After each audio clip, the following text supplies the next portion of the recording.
Hello everyone, and welcome to the Fictional Vortex. So we are back with an interesting movie on what if Naruto was the animal god, Sage, the king of the monst. Association Naruto x Psychos, One Punch Man. But before we start, I just want to remind you to please subscribe to my channel and hit the like button if you enjoy my content. Let's start the story. Chapter 1. The Crossing Between Worlds.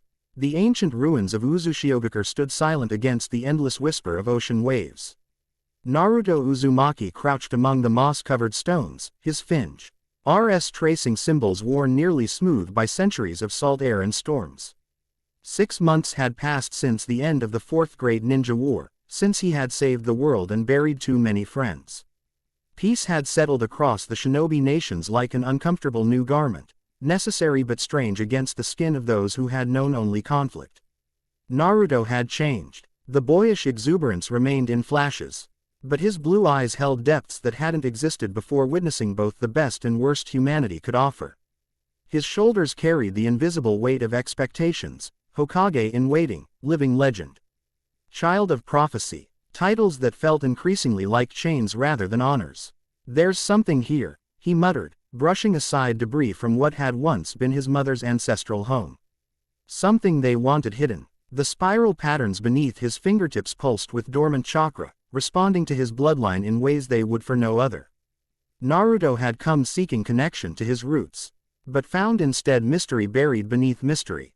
3 weeks of excavation had revealed a chamber that shouldn't exist, sealed with techniques beyond even Kakashi's understanding. Naruto closed his eyes, reaching for the familiar warmth of Kurama's chakra within him. The Nine Tails had become more partner than prisoner, their relationship transformed through mutual respect forged in battle. "You feel it too, don't you?"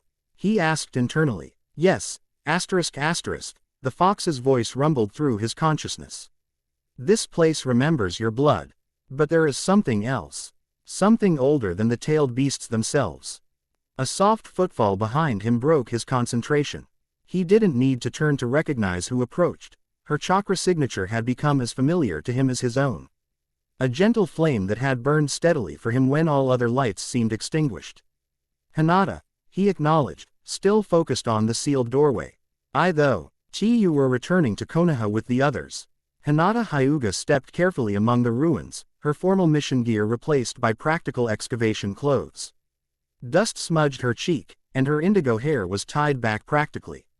The war had changed her too, the timidity replaced by quiet confidence, though her fundamental gentleness remained.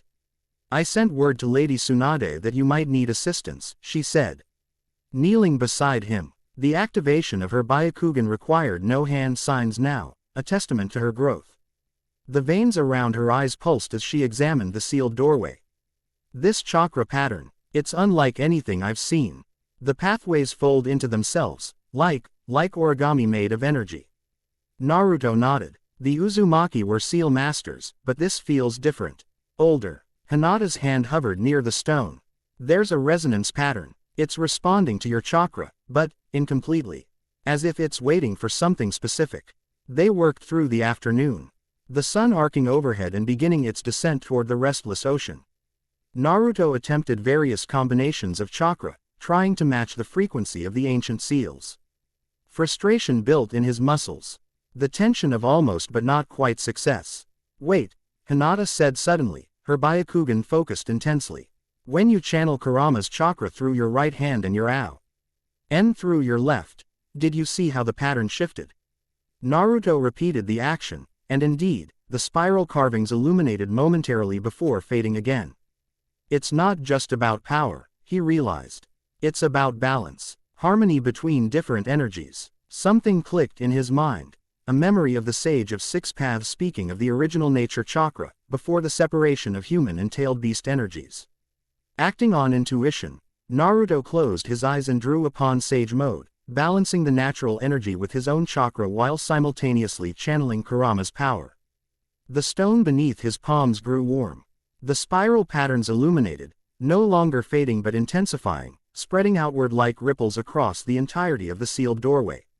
Ancient symbols crawled across the surface, not quite Fuinjutsu as he knew it, but something more primal, as if the very language of nature had been inscribed in stone. Stand back, he warned Hinata, though he didn't break his connection to the door. The stone didn't so much open as dissolve, particles turning to dust that swirled and dissipated. Cool, stale air rushed outward from a chamber that hadn't been disturbed in centuries, perhaps millennia. Inside, illuminated by nothing yet somehow visible, stood a simple stone pedestal. Upon it rested a scroll case carved from bone, adorned with intricate inlays of ambi. R and jade forming patterns of creatures, some familiar, others mythical, others Naruto couldn't begin to identify. What is this place? Hinata whispered, her Byakugan still active. The chakra here, it's alive somehow. Naruto approached the pedestal cautiously. The chamber walls were covered in massive murals depicting humans communing with animals of all kinds, scenes of transformation, of harmony, of power, neither wholly human nor wholly beast. At the center of many scenes stood a figure crowned with antlers, surrounded by creatures both mundane and mythical. I think, Naruto said slowly, we've found something from before the Sage of Six Paths. Before the tailed beasts were separated from the 10 tails. His hands hovered over the bone case. Despite its obvious age, it radiated neither malevolence nor decay. Instead, it pulsed with a vital energy that felt familiar, somehow. Like reuniting with a part of himself he hadn't known was missing. Should you touch it? Hinata asked, concern evident in her voice. Perhaps we should consult with. It's okay, Naruto interrupted gently. It's meant for me, or someone like me. He looked back at the murals. Someone who bridges worlds, human and animal, chakra and nature. His fingers closed around the case. Immediately, warmth rushed up his arms, and for an instant, his consciousness expanded. He saw through 1,000 eyes simultaneously, hawk soaring overhead, fox burrowing underground, fish cutting through ocean currents, insects navigating plant stems. The overwhelming sensation passed quickly, leaving him gasping but exhilarated. Naruto. Hinata steadied him as he swayed slightly. What happened? I saw through their eyes. Every animal, all at once. He looked down at the case in his hands with newfound reverence. This is the animal path. But not like Pain used it. This is the original technique, from before ninjutsu was codified. Back in the sunlight, they examined the bone case more carefully. It opened with surprising ease, revealing not one but 3 scrolls, one of deepest green, one amber gold, and one pure white, each bound with sinew and sealed with wax impressed with different animal patterns. These can't stay here, Naruto decided. Too many would kill for this knowledge, use it to create weapons or worse. The irony wasn't lost on him. Once he would have opened them immediately, eager for new techniques. Now, experience had taught him caution. They established camp among the ruins, planning to return to Konoha the following morning. Under the emerging stars, Naruto examined the green scroll, the only one whose seal had cracked slightly upon his touch with the case. I should at least understand what we're protecting, he reasoned, breaking the remaining seal. The text within was unlike any writing system he recognized, yet somehow he could comprehend it, as if the meaning transmitted directly to his consciousness. Images formed in his mind as he read, technique. S for communing with animals beyond simple summoning, methods of drawing upon their natural abilities, ways of seeing through their eyes and sharing their instinctive wisdom.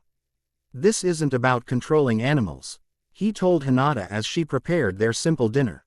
It's about partnership, harmony. The text says humans once lived in perfect balance with the natural world, sharing chakra and knowledge.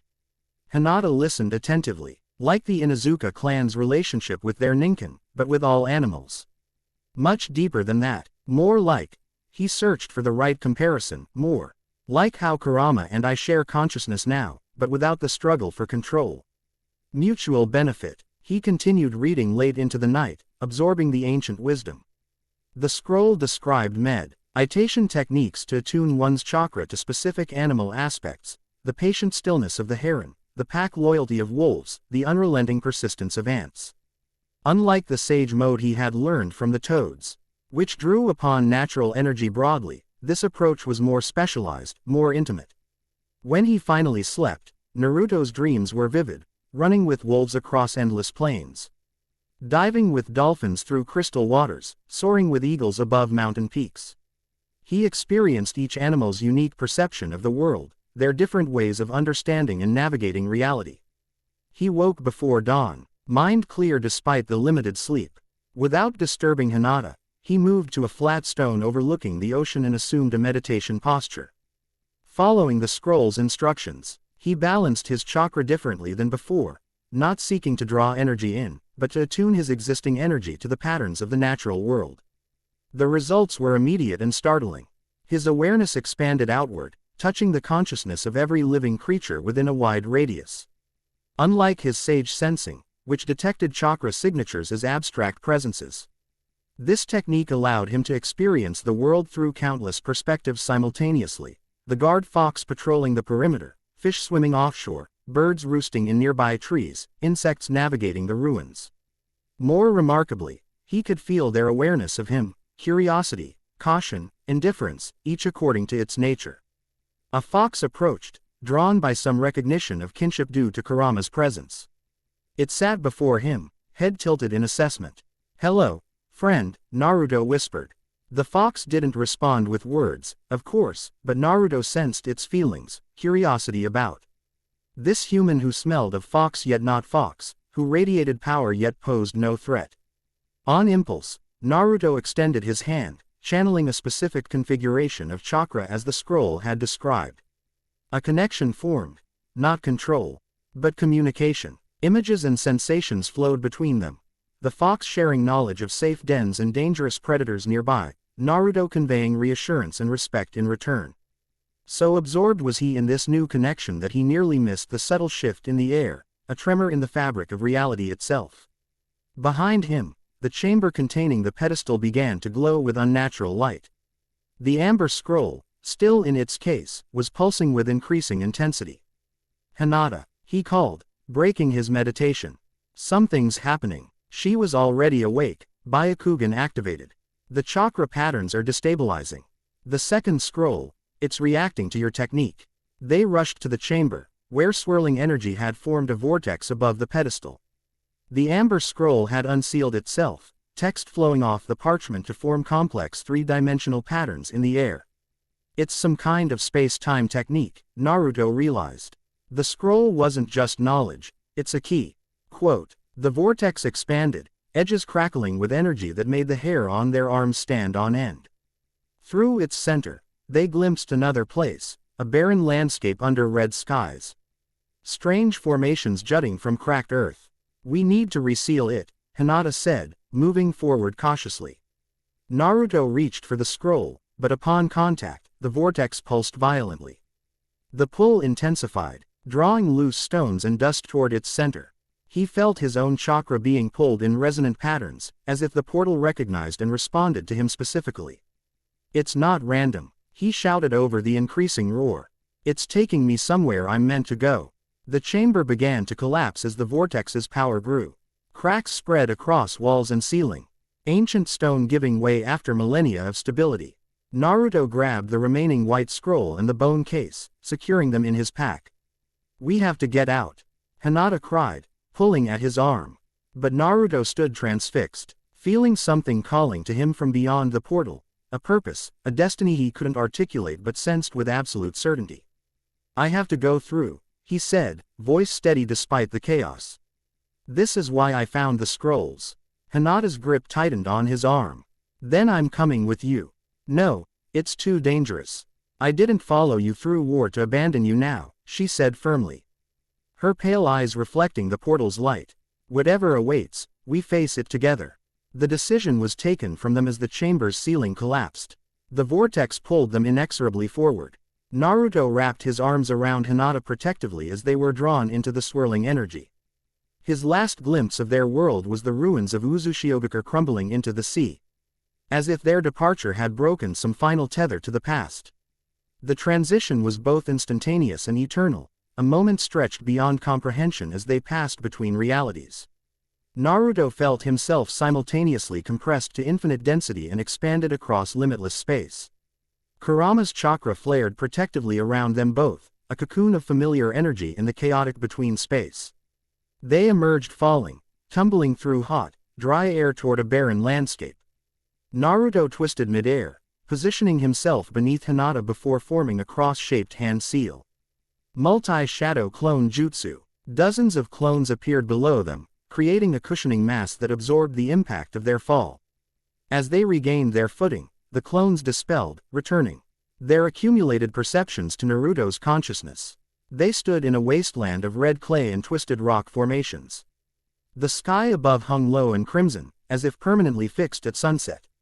In the distance, ruined buildings jutted from the landscape, the skeletal remains of a city partially reclaimed by nature.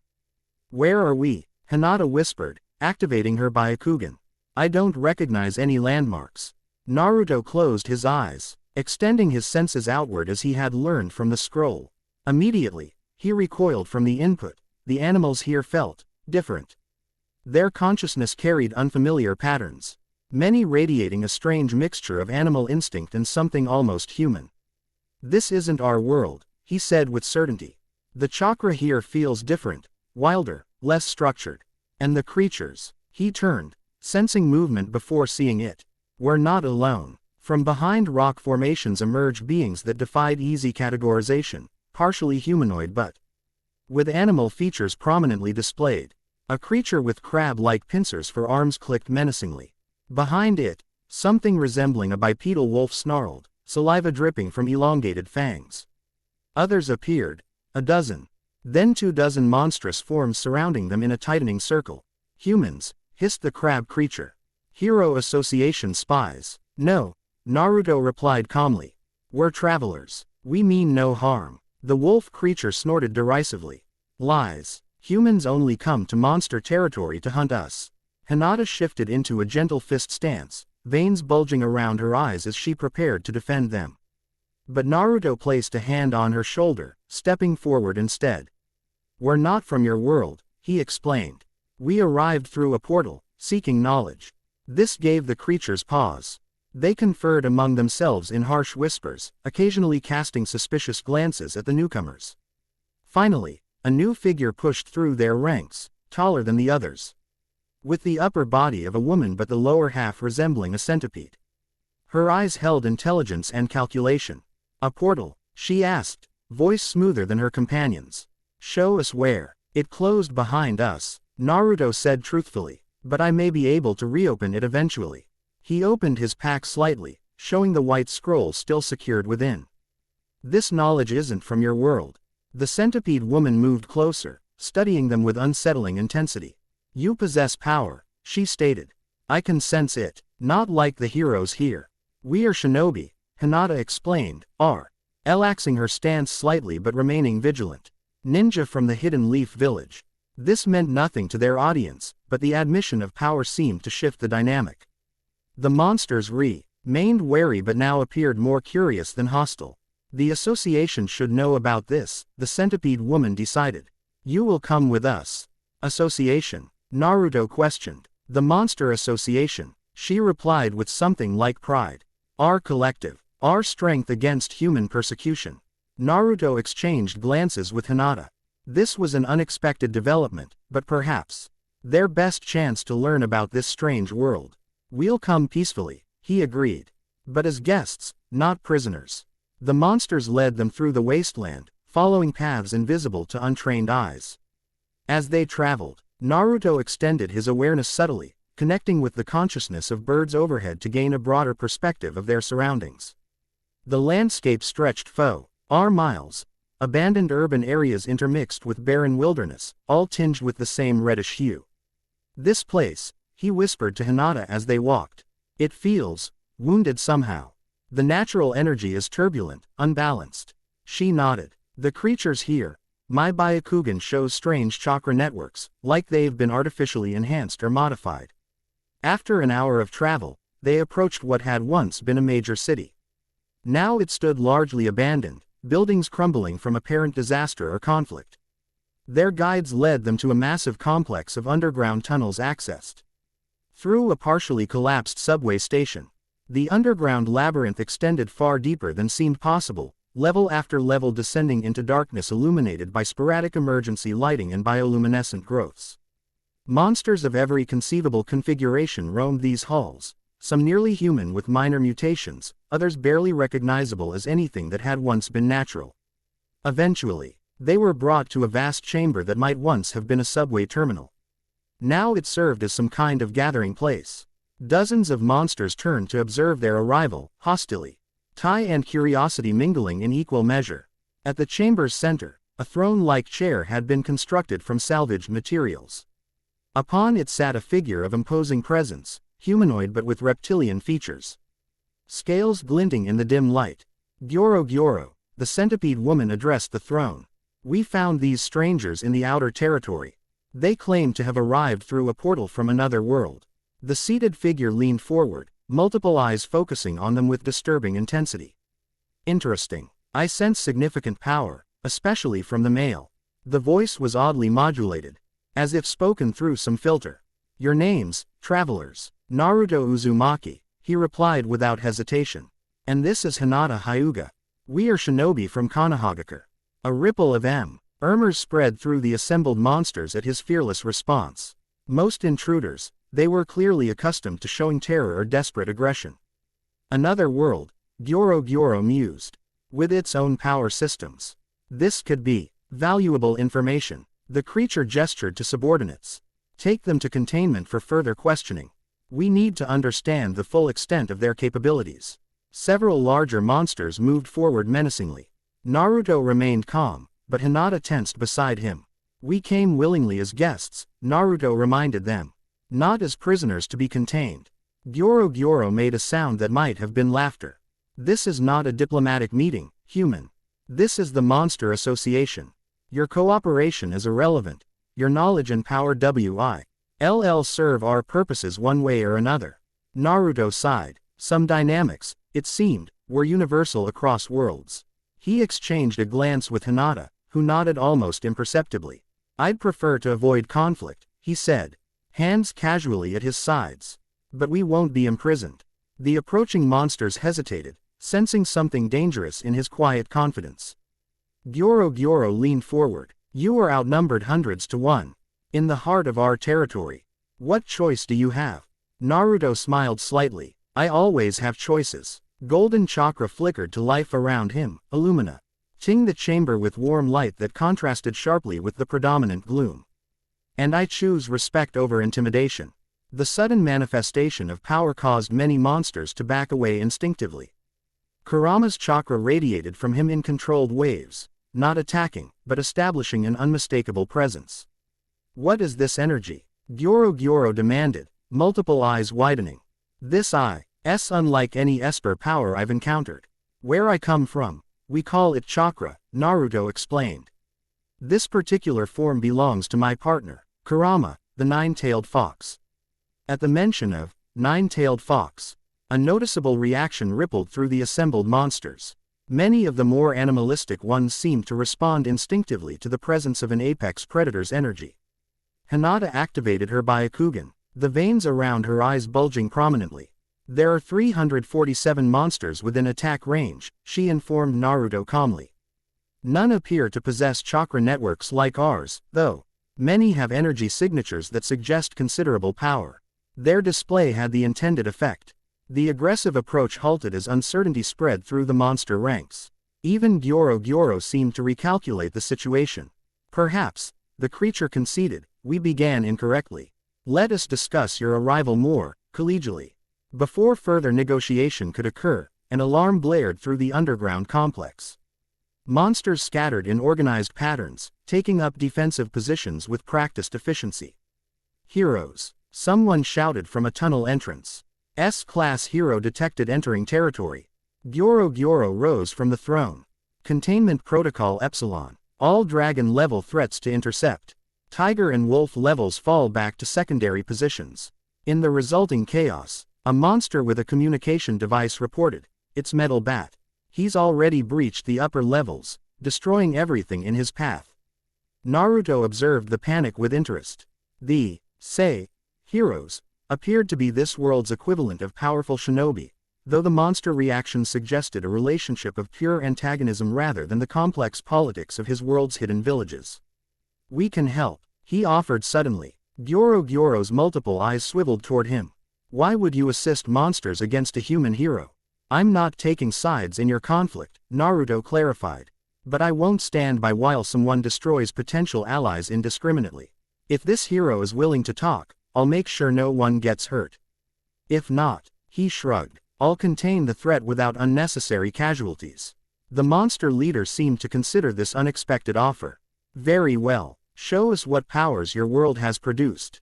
But know that we will be watching, and learning. Naruto nodded to Hinata. Stay here as our insurance policy. Keep an eye on things. She understood immediately. Be careful, we don't know this world's power scaling. Guided by a nervous insectoid monster, Naruto made his way upward through the complex. The sounds of destruction grew louder, impacts that shook loose dust from tunnel ceilings, accompanied by the distinctive noise of metal striking concrete repeatedly. They emerged into a larger chamber that had partially collapsed. Standing amidst the rubble was a young man with a distinctive pompadour hairstyle, wielding a metal bat that seemed disproportionately destructive for its size. Bodies of smaller monsters lay scattered around him, while others kept their distance, launching ineffective ranged attacks. Come on, the hero, presumably Metal Bat, taunted. Is this all you've got? I'm just getting warmed up. Naruto stepped forward into the open space. That's enough. Metal Bat turned, surprised by the human voice. He took in Naruto's appearance with narrow-eyed suspicion. Who the hell are you? Some kind of monster sympathizer. I'm a visitor, Naruto replied calmly. And I'd prefer you stop killing indiscriminately. The hero spat to one side. These are monsters. They kill humans every day. Don't tell me you're defending these freaks. Naruto maintained his position between Metal Bat and the remaining monsters.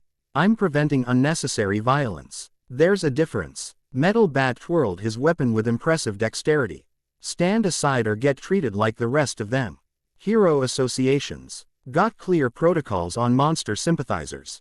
I don't want to fight you, Naruto said sincerely. But I will if necessary.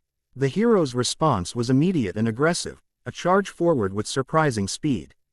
Bat raised for a devastating blow. Naruto simply stood his ground, waiting until the last possible moment before moving. To Metal Bat's shock, Naruto caught the weapon one-handed, stopping its momentum completely. The impact created a shockwave that cracked the concrete beneath their feet, but Naruto himself seemed entirely unaffected. How the Metal Bat's surprise was cut short as Naruto twisted the bat, breaking his grip and sending him stumbling backward. Like I said, Naruto repeated, I don't want to fight. But you should know you can't win this one. Fury replaced shock on the hero's face. He recovered his stance and launched forward again, this time with a complex series of strikes that would have overwhelmed an ordinary opponent. Naruto evaded each attack with minimal movement, his body flowing around the weapon like water around stone. Stand still, damn it, Metal Bat growled, frustration building with each missed strike. Naruto decided a demonstration was necessary. As Metal Bat committed to a powerful overhead swing, Naruto formed a Rasengan in his palm, keeping it small, controlled, and without wind release enhancements. He met the descending weapon with the spiraling sphere of chakra. The resulting collision sent Metal Bat flying backward, his prized weapon damaged where the Rasengan had connected. He crashed into a wall, creating a hero-shaped indentation in the concrete, and slid to the floor, momentarily stunned. What the hell was that? Metal Bat wheezed, struggling back to his feet. Despite the powerful impact, he showed remarkable resilience. Some new kind of Esper technique. Something like that, Naruto allowed. Now, are we done? Or do you need further convincing? The hero assessed his damaged weapon, the untouched opponent, and the watching monsters. Strategic retreat clearly warred with pride in his expression. This isn't over, he declared, backing toward his entry point. The association will hear about you siding with monsters against humans. I'm not siding with anyone, Naruto corrected. I'm trying to understand this world before choosing sides at all. Metal Bat's retreat was grudging but practical. Once he had disappeared up a collapsed tunnel, the monsters erupted in excited chatter. He drove off an S-class hero. Did you see that energy technique? Not even a scratch on him. Naruto turned to find Gyoro observing from a connecting tunnel, multiple eyes unblinking in their assessment. Interesting, the monster leader commented. You disabled an S-class hero without apparent effort. Yet you chose not to kill when you clearly could have. I don't kill unnecessarily, Naruto replied simply. And I meant what I said. I'm not automatically your ally just because I stopped him. Nevertheless, Gyoro continued, you've demonstrated value. The Monster Association could benefit from power like yours. Perhaps an arrangement could be reached while you're visiting our world. Naruto sensed calculation behind the offer, and something else. The creature before him was not what it appeared. His enhanced senses detected a secondary presence, a consciousness directing this body from elsewhere. I'll consider it, he replied neutrally. But first, I'd like to understand more about this world, your conflict with humans, the nature of these heroes, and had exactly the Monster Association hopes to achieve. As they returned to the main chamber, Naruto observed how the other monsters now regarded him with a mixture of awe, fear, and reluctant respect. His display of power had established him as a force to be reckoned with, but his refusal to kill unnecessarily had confused many of them. Hinata met his gaze across the chamber, her Byakugan still active. She gave an almost imperceptible nod, confirming his suspicions about Gyoro's true nature. Your companion, Gyoro noted, following his line of sight. Her eyes possess interesting properties. A bloodline trait from your world. The Byakugan, Naruto acknowledged. One of several ocular abilities from our world. Fascinating. Our world has espers with psychic abilities, but nothing quite like what you two demonstrate. They were led to what had once been a station manager's office, now repurposed as some sort of meeting room. As they settled, Naruto noticed the atmosphere had shifted from hostile to cautiously evaluative. They were being assessed for potential alliance rather than immediate threat. Now, Gyoro began, let me tell you about our world and the persecution monsters face from the so-called heroes. What followed was a clearly biased account of this world's situation, how monsters were hunted without mercy by the Hero Association, how they had formed their own coalition for survival, how humans feared what they didn't understand. While propaganda-laden, the narrative contained enough truth for Naruto to piece together a basic understanding of the dynamics. And this Monster Association, he inquired after listening patiently, what is its ultimate goal? Peaceful coexistence with humans, territorial separation, or complete dominance? The question seemed to catch Gyoro off guard. The creature's multiple eyes blinked in sequence before responding. Survival first. Recognition of our right to exist. Beyond that, evolution. Monsters represent the next stage of development, beyond human limitations. Hinata spoke for the first time since the meeting began. Yet many of you were once human, weren't you? I can see traces of human chakra networks beneath the modifications. Gyoro's attention shifted to her. Perceptive. Yes, many monsters were formerly human, transformed through various means. Some by consuming monster cells, others through obsession or extreme emotion, still others through scientific modification. Transformation rather than birth, Naruto mused. Interesting. Their conversation was interrupted by the arrival of a new figure, a woman with short green hair and glasses, dressed in a fitted business outfit that contrasted sharply with the monstrous appearances around them. She carried herself with confident authority, eyes sharp with intelligence. Gyoro, she addressed the monster leader directly. I was informed about our unusual visitors. Despite her human appearance, Naruto immediately sensed something different about her, a layered energy signature that suggested both human and something more. Hinata's subtle tension confirmed his assessment. Ah, Psykos, Gyoro responded. Yes, these travelers claim to come from another world. They've already demonstrated significant power. The woman, Psykos, turned her analytical gaze on Naruto and Hinata. Behind her glasses, her eyes held the cold calculation of a scientist regarding experimental subjects. Another dimensional plane. Fascinating. Our sensors detected an energy anomaly earlier today. I assume that was your arrival point. Naruto nodded. A portal opened between our worlds. We're still learning why. And what powers do your people possess?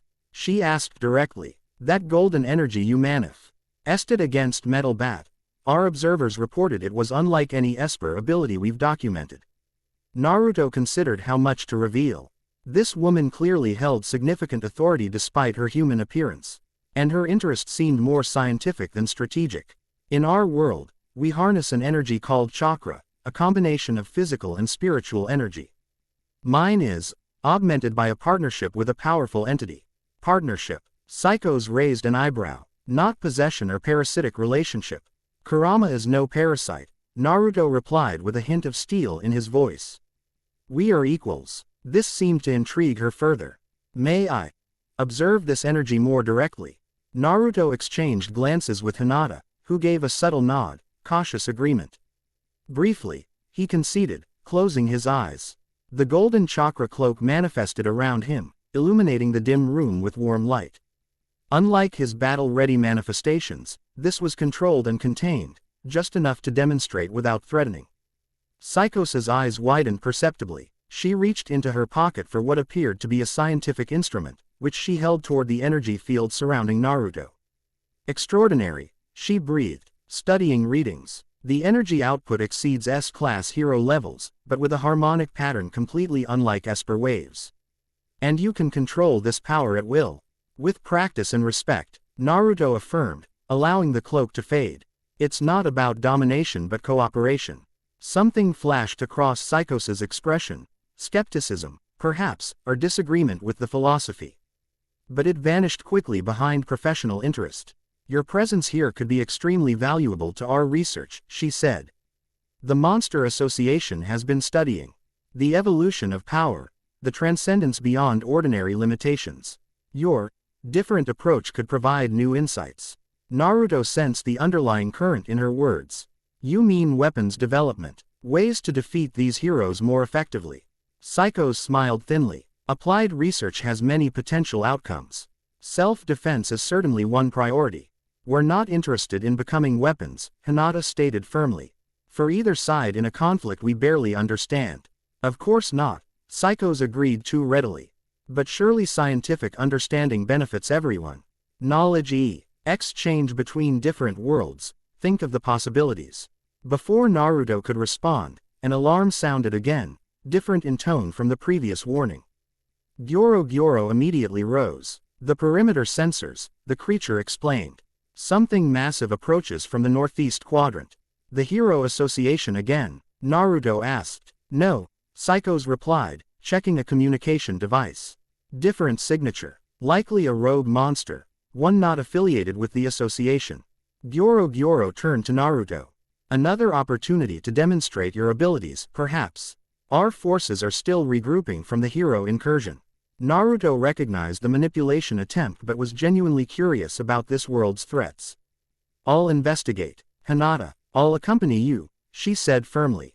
As they followed Psykos through the complex toward the surface, Naruto connected mentally with Kurama. They're testing us, the fox growled internally. Measuring our capabilities against different threat types. I know, Naruto acknowledged silently, but we need to understand this world's power scaling too. And I'd rather face threats in controlled circumstances than be caught by surprise later. They emerged onto the surface through a different exit, a collapsed office building that provided cover while allowing observation. In the distance, a massive shape moved toward them, crushing smaller structures in its path. As it came into clearer view, Naruto assessed the threat, a creature resembling a centipede but scaled to impossible proportions, nearly 100 meters long with a partially humanoid upper body. Elder Centipede, Psykos informed them. Disaster-level dragon, one of the most destructive monsters not under our control. Hinata's Byakugan activated. Its carapace is exceptionally dense, similar to armor plating.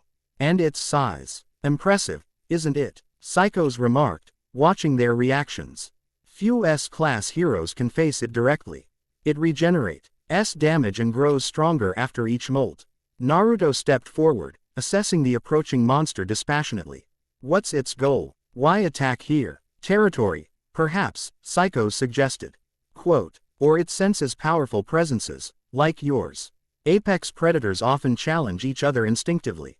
The massive centipede reared up, its human-like face contorted in a roar that shook the ground beneath their feet. It had detected them and now changed course directly toward their position. If you wish to retreat, Psykos offered with calculated casualness, our escape tunnels are. That won't be necessary, Naruto interrupted.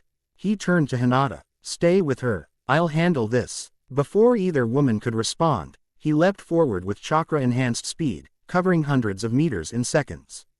He stopped directly in the monster's path, a tiny figure against its overwhelming mass.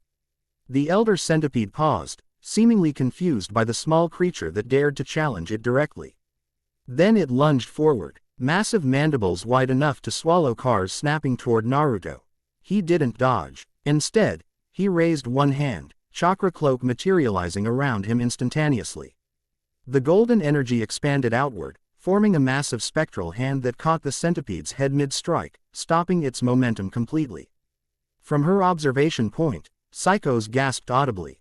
"Impossible," she whispered, adjusting her glasses as if doubting her vision. "The kinetic force alone should have." Hinata allowed herself a small smile. "You haven't seen anything yet." On the battlefield, Naruto maintained his hold on the struggling centipede. Its enormous body thrashed, trying to break free of the energy construct restraining it. He didn't attack, simply held it in place, while establishing a different kind of connection. Drawing on the knowledge from the green scroll, he extended his consciousness toward the monsters, seeking understanding before conflict. What he encountered surprised him. Beneath the rage and territorial instinct lay a mind with rudimentary sentience, closer to animal than human but with clear capacity for understanding. "I don't want to fight you," Naruto communicated. Not with words but with intent and emotion projected through his chakra connection. "This territory is not worth your life." The creature's struggles slowed, confusion replacing rage in its primitive emotions. It had never encountered communication like this, direct mind-to-mind connection that bypassed language. Naruto maintained the link, projecting calm authority rather than dominance. Unlike Gyoro's controlling approach to monsters, he offered respect for the creature's power while establishing boundaries. "There are other hunting grounds," he suggested through the connection. "Places without defenders like me." The elder centipede's resistance gradually subsided. Its massive head lowered slightly in what might have been interpreted as submission, or at least acknowledgement. When Naruto released his energy hold, the creature didn't immediately attack again. Instead, it turned slowly, redirecting its path away from the Monster Association headquarters. As he returned to the observation point, Naruto noted Psykos' expression, fascination mixed with calculation and perhaps a hint of concern. "You controlled it," she stated, adjusting Instrum NTS that had apparently been recording the encounter. "Without force. I communicated with it," Naruto corrected. "There's a difference. Elder Centipede has intelligence, primitive, but real. It understands territorial boundaries and threat assessment." Psykos' eyes narrowed slightly. "Interesting approach. Most heroes or monsters would have simply fought until one was destroyed. Destruction is rarely the only option," Naruto replied, "usually just the easiest one." As they descended back into the underground complex, Naruto noticed how news of the encounter had already spread. Monsters. They past regarded him with increased deference and wariness. The whispers followed them through corridors. "Turned away Elder Centipede without fighting. Controls golden energy that stopped an S-class threat. Communicates with monsters somehow." By the time they returned to the main chamber, Gyoro was waiting with what appeared to be a delegation of the association's leadership, stronger monsters of various types. All regarding the newcomers with newfound interest. "Your abilities exceed our initial assessment," Gyoro stated without preamble. "The Monster Associatio N could benefit greatly from an alliance." Naruto considered the offer carefully. This world was entirely new to them, with its own complex politics and power structures. They needed time to understand it properly before making commitments, yet they also needed allies and information. "We're still learning about your world," he replied diplomatically. "I won't commit to an alliance yet. But I'm willing to establish a temporary arrangement, protection and information exchange while we determine our path forward." Gyoro's multiple eyes blinked in sequence. "Acceptable for now. We can provide shelter, intelligence about this world, and access to resources in exchange for your assistance with specific threats. With conditions," Naruto added firmly. "We won't participate in unprovoked attacks against humans. We won't kill unnecessarily, hero or monster. And we maintain our independence to leave whenever we choose." The monster leader seemed about to object, but Psykos stepped forward. "Those terms are reasonable for an initial arrangement. We value power and intelligence, both of which you've demonstrated. The details can be negotiated as we develop mutual trust. Her intervention was interesting, suggesting either that she held true authority within the organization or that she recognized the value of their abilities enough to compromise. Either way, it confirmed Naruto's suspicion that the power structure here was more complex than it initially appeared. Then we have an agreement, Naruto concluded. We'll stay within your territory temporarily, learning about this world while helping defend against genuine threats. As the meeting dispersed, Psykos approached them directly. I can show you to quarters suitable for human physiology. The association maintains some facilities for our more humanoid members. As they followed her through the complex, Naruto noticed how her attention repeatedly returned to him, analytical, assessing, calculating potential uses for his abilities. Her interest was clearly professional rather than personal, but intense nonetheless. Your world, she inquired as they walked, does it have many with powers like yours? Each shinobi has unique abilities. Naruto explained carefully. Mine are uncommon, but not unique. Others have different specializations. And the transformation techniques, the golden energy form, is that standard? That's specific to my partnership with Kurama, he replied, deliberately vague. Others have different relationships with the tailed beasts. Her eyes lit with scientific curiosity. Fascinating. I'd be very interested in learning more about these tailed beasts. Their energy patterns are unlike anything in our world's monsters. They arrived at a section that had once been crew quarters, now converted into livable spaces. The room offered was basic but private, a consideration that seemed significant given the territorial nature of many monsters. Rest, Psykos suggested. Tomorrow, we can begin proper information exchange. I have many questions about your world's energy systems, and I'm sure you have questions about ours. When she departed, Hinata immediately activated her Byakugan, scanning the surroundings for surveillance. 2 monitoring devices, she reported quietly, pointing to nearly invisible sensors embedded in the walls. And at least 3 guards stationed in adjacent corridors. Expected, Naruto replied, equally softly. We're valuable unknowns. He created a shadow clone, which transformed into a small insect and departed through a ventilation duct, a scout to map their surroundings more thoroughly. Meanwhile, he unpacked the scrolls they had brought, laying them carefully on the room's small table. What do you think? He asked Hinata, knowing she would understand the breadth of his question. She sat beside him, her expression thoughtful. This world is unbalanced. The division between human and monster seems artificial somehow.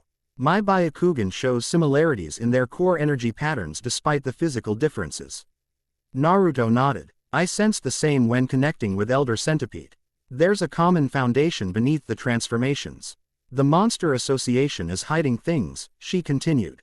That woman, Psykos, she has a direct connection to Gyoro. Almost as if she's controlling it, Naruto finished. I noticed that too. She's likely the true leader, using the monster form as a proxy. They spoke late into the night, comparing observations and planning their approach to this strange new world. The white scroll remained unopened, its secrets potentially crucial but best explored when they had more privacy and security. As Hinata finally slept, Naruto sat in meditation, connecting with the ambient natural energy of this world. It flowed differently here, more chaotic, less structured than in their native dimension. Yet the principles remained similar enough that he could begin adapting his techniques to function optimally. His shadow clone had returned, dispelling to transfer its gathered knowledge. The underground complex was vast, with multiple exit points and hierarchical territories controlled by different monster factions.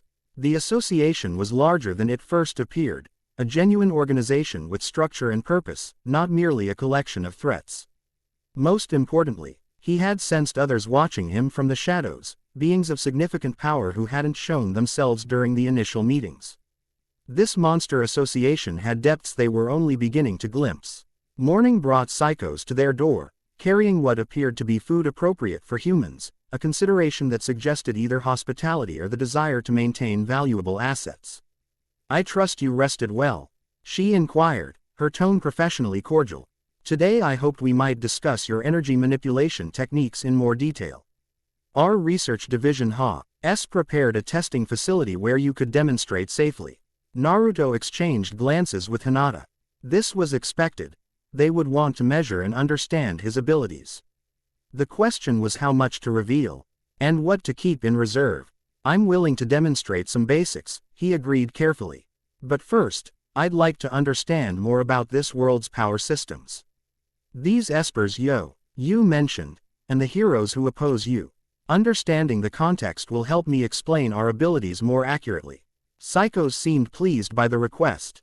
A reasonable approach. Scientific exchange should be mutually beneficial.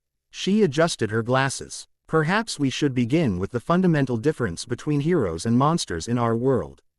As Naruto listened to her explanation, he contemplated the path ahead. This new world offered both danger and opportunity, a chance to apply the wisdom he had gained through war and peace in the shinobi world to a different kind of conflict. The Monster Association clearly saw him as a potential weapon, while the Hero Association would likely view him as a threat to be eliminated. But Naruto Uzumaki had never allowed others to define his role. The Animal Sage Scrolls had led him here for a purpose, one he was only beginning to understand. As the golden light of Kurama's chakra pulsed gently within him, he made his decision. He would neither be hero nor monster in this world's limited definitions. He would be something else entirely, something this world had never seen before. The animal god sage, bringing balance where only conflict had existed. The first step on that path began now. Chapter 1 End Chapter 2, The New King of Monsters. Days within the Monster Association passed with calculated precision. Naruto and Hinata observed, learned, and carefully measured the rhythms of this new world. Every demonstration of power was deliberate, revealing enough to maintain their value while concealing their true capabilities. Every conversation was an exchange of information, carefully filtered and assessed. Psykos' scientific interest intensified with each revelation. Her daily information exchange sessions grew longer, her questions more specific, her instruments more sophisticated. Behind her professional demeanor, Naruto sensed growing excitement, a scientist discovering an entirely new field of study. The differentiation between your chakra and this natural energy is fascinating, she remarked during their third session, adjusting sensors attached to Naruto's arm as he maintained a small Rasengan. Quote, our espers manipulate psychic energy externally, but your system integrates it throughout your cellular structure. It's how all shinobi operate, Naruto explained, allowing the swirling sphere to dissipate. Chakra flows through pathways similar to blood vessels. The difference is in how we shape it, and how much we possess. Hinata sat nearby, her Byakugan active as she studied Psykos' own energy patterns. Your world's esper energy follows different pathways, she observed. More concentrated in neural tissue, less integrated with physical systems. Psykos turned to her with increased interest. You can see energy pathways directly, without instruments. The Byakugan reveals what exists beyond ordinary sight, Hinata replied simply. Chakra systems, structural weaknesses, falsehoods. The subtle emphasis on falsehoods wasn't lost on Psykos, whose expression flickered momentarily before returning to scientific curiosity. Remarkable. A genetic trait, you said. From your clan. Before Hinata could respond, the door to the testing chamber opened. A hulking figure ducked beneath the frame, a monster with reptilian features and musculature that defied biological logic. Iple eyes regarded them with cold intelligence. Gyoro, Psykos acknowledged, her tone shifting subtly. We're making excellent progress with power assessment. Naruto watched the interaction with interest. The charade of separation between Psykos and her monstrous puppet was maintained even in relatively private settings, suggesting either additional observers or deep commitment to the deception.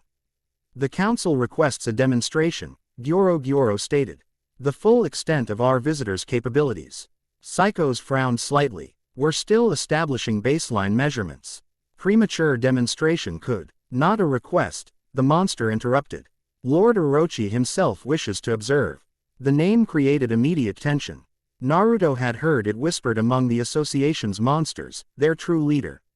Rarely seen even by ranking members. Descriptions varied wildly, but all conveyed terrifying power and absolute authority. Very well, Psykos conceded, removing sensors from Naruto's arm. Now, the testing chamber suddenly felt smaller. Naruto exchanged glances with Hinata, whose Byakugan remained active, scanning for potential threats. This Lord Orochi, Naruto addressed Gyoro directly. He's the Monster Association's leader. Above even you. The creature's multiple eyes blinked in sequence. Orochi is the king of monsters. The ultimate evolution. The perfect being. The religious reverence in the typically analytical creature's tone was telling. Whoever, or whatever, Orochi was, his position wasn't merely organizational but ideological. We'd be honored to meet him. Naruto replied diplomatically. Though I should mention our agreement with Psykos involves information exchange, not combat demonstrations. Lord Orochi determines what agreements have value. Came the ominous response. They were escorted deeper into the complex than they had previously ventured. The architecture changed, becoming less human-made and more organic. Halls that pulsed with strange bioluminescence, floors that seemed almost flesh-like underfoot. The air grew warmer, heavier with moisture that carried unfamiliar scents. This section was grown rather than built, Hinata whispered. Her Byakugan taking in details invisible to normal sight. Living tissue integrated with structural materials. Monsters they passed were different here too, larger, more powerful. With an intelligence in their eyes that the lesser creatures lacked. They regarded the humans with predatory assessment rather than simple hostility or fear. Finally, they arrived at SSIVE doors composed of what appeared to be bone and metal merged into a single material. 4 elite monsters stood guard, humanoid but with physical enhancements that radiated lethal capability. They acknowledged Gyoro with deferential bows before opening the doors. The chamber beyond defied easy comprehension. Massive in scale, its ceiling disappeared into shadows despite ambient bioluminescence. The walls curved organically, covered in pulsing veins that carried unknown fluids. At the center stood a raised dais that might have been an altar or throne, surrounded by tiers where dozens of powerful-looking monsters stood in formation. The Monster Association Council, Psykos explained quietly. The elite cadre. But Naruto's attention was drawn to what waited upon the dais. At first glance, it appeared to be a throne made of intertwined serpentine forms. Only as his eyes adjusted did he realize the truth. The throne was alive, composed of countless muscular tendrils extending from a central mass that gradually resolved into humanoid shape. Orochi, the Monster King, standing easily 4 meters tall even in his relatively compact form, the monster's body was a masterpiece of biological horror. Rippling muscle covered in scales that shifted color subtly with his breathing, multiple draconic heads extending from his shoulders, hands tipped with claws that could likely shred steel. His face maintained vaguely human features arranged in a mask of predatory assessment.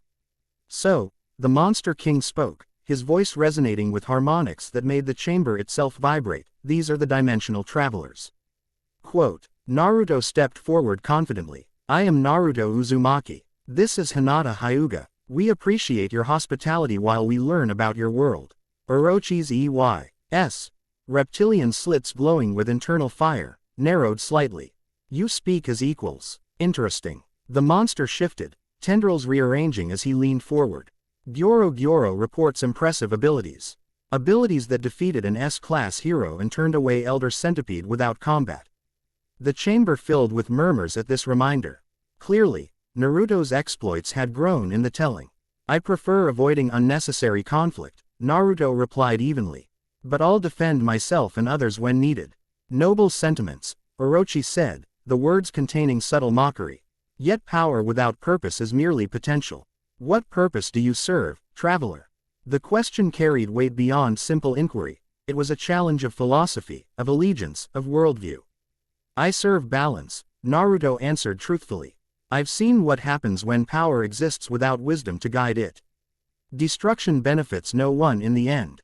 Orochi's multiple heads hissed simultaneously, a sound like steam escaping pressure valves. You speak of balance while standing in the heart of the Monster Association. Our purpose is not balance but ascendance. Monsters are evolution embodied, the future replacing the obsolete past. Naruto maintained steady eye contact with the massive being. Evolution without purpose is just random change. The strongest path forward combines the best of what exists with what could be. The Monster King rose to his full height, tendrils extending outward to create a corona of writhing appendages around his central form. The display of power was obviously intentional, establishing dominance through physical intimidation. "Prove your worth," Orochi commanded. "Show us this power that impressed my generals." Naruto didn't move immediately. "What exactly are you asking for? A demonstration against whom?" A sound emerged from Orochi that might have been laughter, a deep, resonant vibration that set the Monster Council members shifting uneasily. "Against me, of course." The chamber erupted in shocked murmurs. Even Gyoro seemed taken aback, multiple eyes widening simultaneously. Psykos stepped forward, scientific detachment momentarily abandoned. "Lord Orochi, the research potential of these visitors is substantial." Risking silence, the Monster King interrupted, eyes never leaving Naruto. "Knowledge without strength is meaningless. If these travelers possess power worth our attention, let them demonstrate directly." Naruto considered the situation carefully. This was clearly a test, not just of strength but of resolve, of willing N.S. to establish position within the association's hierarchy. Refusing would mark them as weak, potentially disposable assets. Accepting meant revealing capabilities they had thus far kept in reserve. Yet he sensed something beyond simple dominance display in Orochi's challenge. There was curiosity there, genuine interest in what powers a different dimension might have produced. "I accept," Naruto decided. "A demonstration match, not to destruction." "Naruto," Hinata cautioned quietly, "his energy signature is unlike anything we've encountered here. Complex and mutable." He nodded acknowledgement. "Stay with Psykos. Observe everything." The Monster King descended from his dais, council members hastily clearing space. Up close, his true scale became apparent, towering over Naruto by several meters. Muscle mass easily 20 times that of a human. The air around him shimmered with heat generated by his accelerated metabolism. "The terms are simple," Orochi stated. "Demonstrate your full capabilities. Survive 5 minutes against me. Impress the council." Naruto rolled his shoulders casually. "And if I do more than survive? If I win?" The monster's multiple heads hissed in unison, amusement or irritation. "Impossible to determine. Then you would have proven yourself worthy of more than mere guest status within our association." Without further preamble, Orochi attacked, movement blindingly fast for his size. A massive fist descending with force enough to shatter concrete. Naruto didn't dodge immediately, instead raising one hand and channeling chakra in a precise configuration. The impact never landed. Inches from Naruto's upraised palm, Orochi's fist met resistance, an invisible barrier of densely packed chakra. The collision generated a shockwave that rippled outward, cracking the chamber floor in concentric circles. "Interesting defense," the Monster King observed, withdrawing slightly. "Not physical enhancement or dodging, but energy manipulation." Naruto allowed a small smile. "In my world, we learn fundamentals before specialization."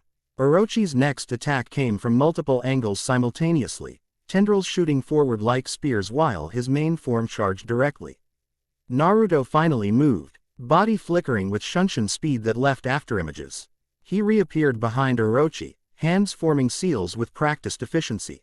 Shadow Clone Jutsu. 20 perfect duplicates materialized, surrounding the Monster King in a defensive formation. Orochi paused, reptilian eyes narrowing as he assessed the technique. "Solid duplications," he noted, tendrils lashing out to test one clone, which blocked the strike before dispelling. "Not illusions or projections. Each contains significant power." The observation was accurate but incomplete. Naruto had created standard shadow clones, impressive to this world's standards perhaps, but far below his actual capacity. He was still measuring his opponent, revealing capabilities incrementally. "My turn," he announced. Clones moving in coordinated attack patterns. What followed was a demonstration of taijutsu fundamentals, academy-level techniques executed with Jonin-level precision. The clones engaged Orochi from multiple angles, forcing the massive monster to defend against simultaneous attacks despite his size advantage. None landed significant damage against his armored hide, but neither were they easily dispersed. Orochi adapted quickly, tendrils morphing into various weapons, blades, bludgeons, spears, to counter the numerical advantage. Each clone dispelled released information back to Naruto, creating an accelerating feedback loop of tactical assessment. "You're holding back," Orochi accused, destroying the last clone with a sweeping attack that pulverized a section of flooring. "Show me your true strength." Naruto stood calmly amidst the destruction. "You haven't shown me yours either." Something like appreciation flickered across the Monster King's features. Without warning, his form began to change, expanding, unfolding, revealing complexity that had been concealed within his humanoid shape. Tendrils thickened into massive serpentine bodies, each terminating in a draconic head with independent awareness. His torso expanded, muscle mass doubling then tripling. The chamber itself seemed barely adequate to contain his transformed state. "Better," Naruto acknowledged, finally dropping into a serious combat stance. Golden chakra flickered to life around him, Kurama's power manifesting as a luminous cloak that outlined his body. The assembled monsters reacted with collective inhalation. Even at this limited output, Kurama's chakra radiated power that registered on instinctual levels, apex predator presence that commanded attention. Orochi attacked with his full, transformed might, multiple dragon heads striking from different angles while his central mass charged forward. The speed and coordination were impressive, suggesting a hive mind operating with singular purpose despite the apparent separation. Naruto met the assault directly. A chakra arm extended from his golden cloak, catching one draconic head mid-strike. Another materialized to block a second attack. His physical body slipped between striking tendrils with fluid grace that made the complex evasion look effortless. For 30 seconds, neither combatant landed significant blows, a high-speed exchange of attacks and counters that demolished portions of the chamber while demonstrating mastery of completely different fighting systems. Orochi relied on overwhelming force multiplied through his many appendages. Naruto countered with perfect efficiency of movement and chakra manipulation. The Monster King grew increasingly frustrated as his attacks failed to connect meaningfully. His form expanded further, sacrificing speed for raw destructive power. One massive tendril finally connected, sending Naruto crashing into a chamber wall with impact that would have killed an ordinary human instantly. He emerged from the dust unharmed, golden cloak flickering slightly brighter. "Not bad," he commented, brushing debris from his shoulder. "My turn again." This time, Naruto didn't create standard clones. Instead, he formed a single Rasengan in his palm, the basic version, unenhanced by elemental chakra. He charged forward, moving faster than before but still well below his maximum speed. Orochi brought multiple tendrils together to form a shield-like barrier. The Rasengan connected with the living wall, grinding against scales and muscle. For a moment, equilibrium held, offensive spiral against defensive mass. Then the Rasengan's rotation intensified, drilling through the monster's defense and dissipating only after penetrating several layers of tissue. Orochi roared, the first sound of pain he had emitted during the battle. The wounded tendrils withdrew, regenerating even as they retreated. His eyes locked on Naruto with newfound intensity. Localized rotation energy, he observed. Condensed and sustained through precise control. "Fascinating. There's more where that came from," Naruto replied, forming another Rasengan.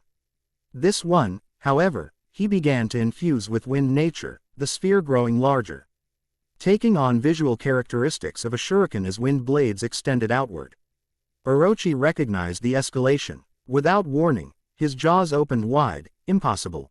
Why wide? And from within erupted a concentrated beam of energy that carved through the chamber floor, walls, and ceiling. The heat was intense enough to instantly melt the stone it touched. Naruto dissipated his wind release, Rasengan, choosing instead to dodge the energy beam through pure speed. The attack tracked him, carving a circular path of destruction through the chamber as Orochi attempted to adjust his aim. When the beam finally ceased, the Monster King's multiple heads breathed heavily, the technique clearly demanding significant energy expenditure. Naruto stood untouched at the chamber's center. Golden cloak now extended to form a distinct fox-shaped aura around him. Impressive firepower, he acknowledged. But inefficient. Too much collateral damage for minimal effect. Auric, Ai's central face contorted in what might have been a smile. "You speak of efficiency while standing in a chamber designed to contain battles between monsters who could level cities. This is merely our greeting ritual." Naruto recognized the statement's implication. This entire demonstration was Orochi's version of a handshake, violent assessment rather than destructive intent. In that case, he replied. Chakra cloak brightening further, let me respond properly. What followed was a more serious demonstration of Naruto's capabilities, still restrained below his true limits, but impressive nonetheless. Chakra arms extended from his cloak, engaging multiple dragon heads simultaneously. His speed increased, afterimages trailing his movements as he executed combination attacks targeting street. Ruptural weaknesses Hinata had identified in Orochi's form. The Monster King responded with escalating force, energy beams from multiple heads simultaneously, physical strikes that shattered concrete on impact. Regeneration that closed wounds almost as quickly as they were inflicted. The battle transformed the chamber into an arena of destruction, stone reduced to rubble, metal supports twisted like paper. 3 minutes into their exchange, Naruto decided a more definitive demonstration was warranted. He created 20 shadow clones, each manifesting the same golden chakra cloak. They surrounded Orochi in a perfect circle, each forming identical hand signs in perfect synchronization. Sage Art. Super-tailed beast Rasenshuriken. 20 massive wind-enhanced Rasenshuriken formed simultaneously, each containing a fraction of Kurama's chakra. The clones launched their attacks in a converging pattern that left no avenue of escape. Orochi, recognizing the threat level, contracted his extended form, multiple dragon heads retracting to create a defensive shell around his core. The resulting collision transformed the chamber into a maelstrom of wind blades and golden energy. Barriers activated within the walls, previously invisible protective measures designed to contain exactly this level of destruction. Despite these defenses, cracks spread through the chamber's structure as Naruto's technique dissected molecular bonds within its area of effect. When the energy finally dissipated, Orochi remained standing, though significantly damaged. Large sections of his outer form had been shredded by the wind blades, exposing inner tissue that pulsed with regenerative effort. Multiple dragon heads hung limp, temporarily disabled by severed connections. The Monster King's central face registered something beyond pain or anger, genuine surprise, perhaps even respect. 4 minutes, he announced, voice slightly strained. You've survived. More than survived. Naruto dismissed his remaining clones, maintaining his chakra cloak at steady output. The demonstration was mutual, I believe. Your regenerative capabilities are exceptional. Orochi's form began contracting, returning gradually toward his more humanoid configuration. Few beings have damaged me to this extent. None outside of S-class heroes. His eyes narrowed. Yet you still restrain yourself. The observation was accurate. Naruto had demonstrated perhaps 30% of his true capabilities, impressive enough by this world's standards, but far from his limits. As do you, he countered.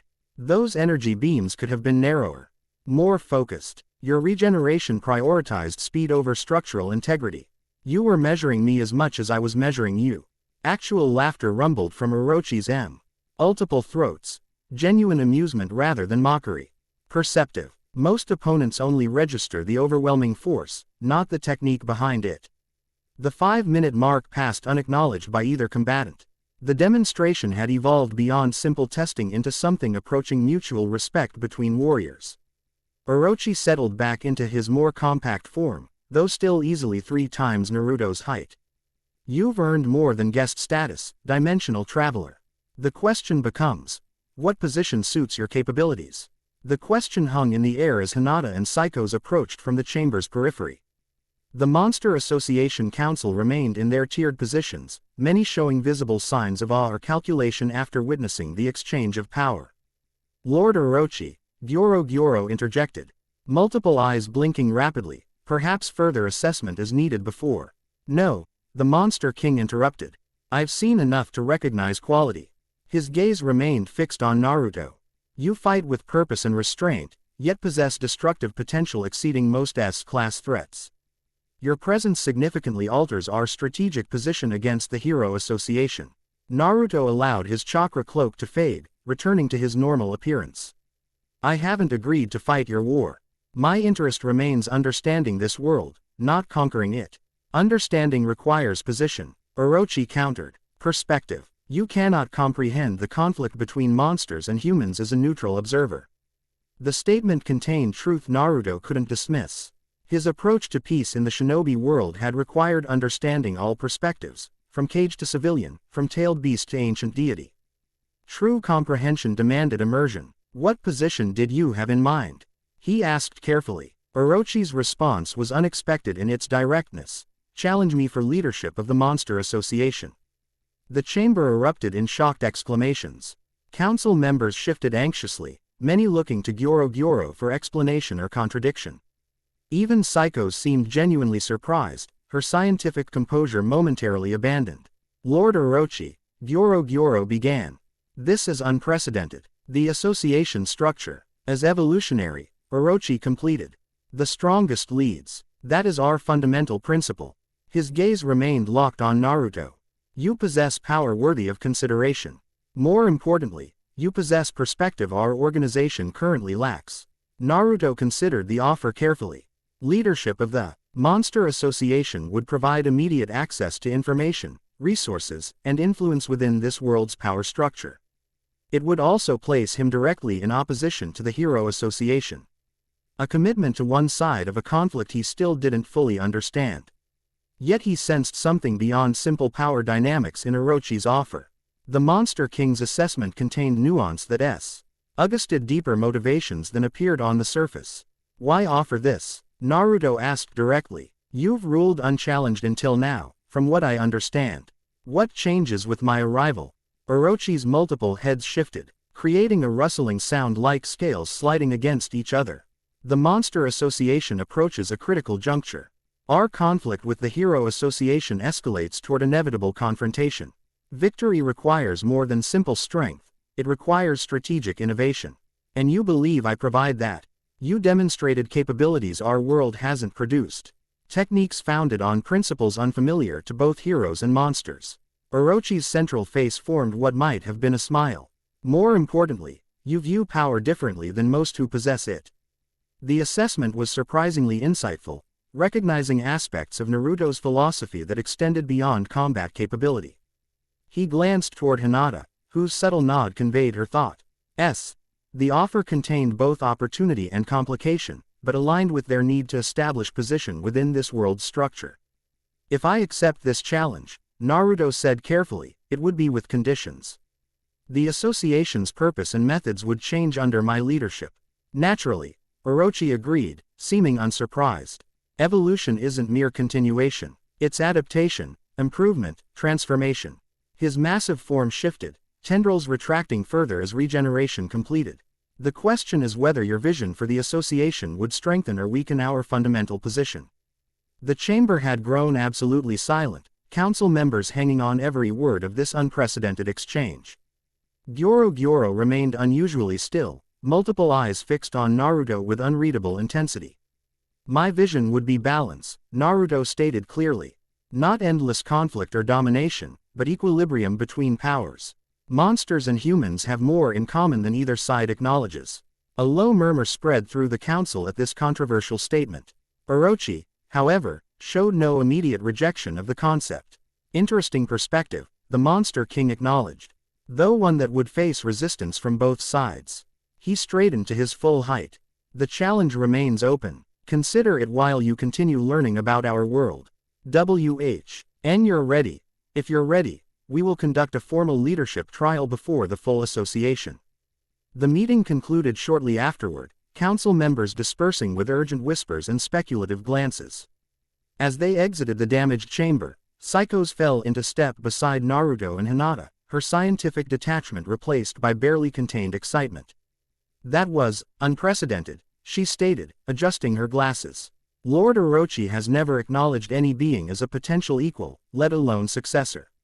"Why now?" Hinata asked directly. "What changed beyond our arrival?"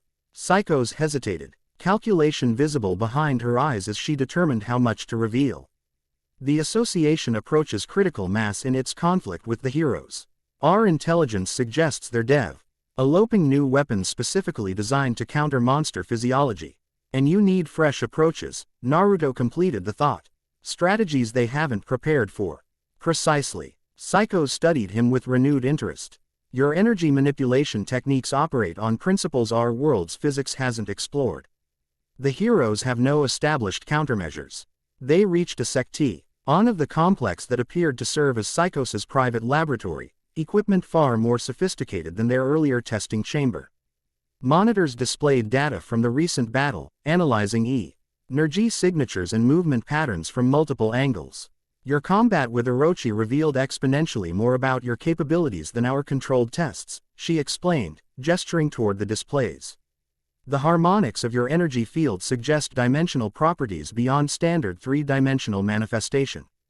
Naruto exchanged glances with Hinata. Psykos' analysis approached uncomfortably close to understanding the nature of Kurama's chakra, its origin from a being that existed partially outside conventional physical laws. Your world's science seems quite advanced, Hinata observed, deftly changing the subject. Yet monsters are treated as separate from humanity rather than studied as evolutionary developments. Politics interferes with science, Psykos replied with evident frustration. The Hero Association funds research only for developing anti-monster weapons, not understanding monster physiology or psychology. She adjusted settings on a monitor. My work the Monster Association aims to correct that imbalance. By creating more powerful monsters? Naruto questioned. Psykos smiled thinly. By understanding and directing evolution rather than fearing it. Monsters represent humanity's future, adapted to survive environmental collapse, resource scarcity, and other existential threats. The perspective was fascinating, framing monsterization as adaptation rather than aberration. While clearly biased, it contained elements of the rational scientist beneath the association leader's exterior.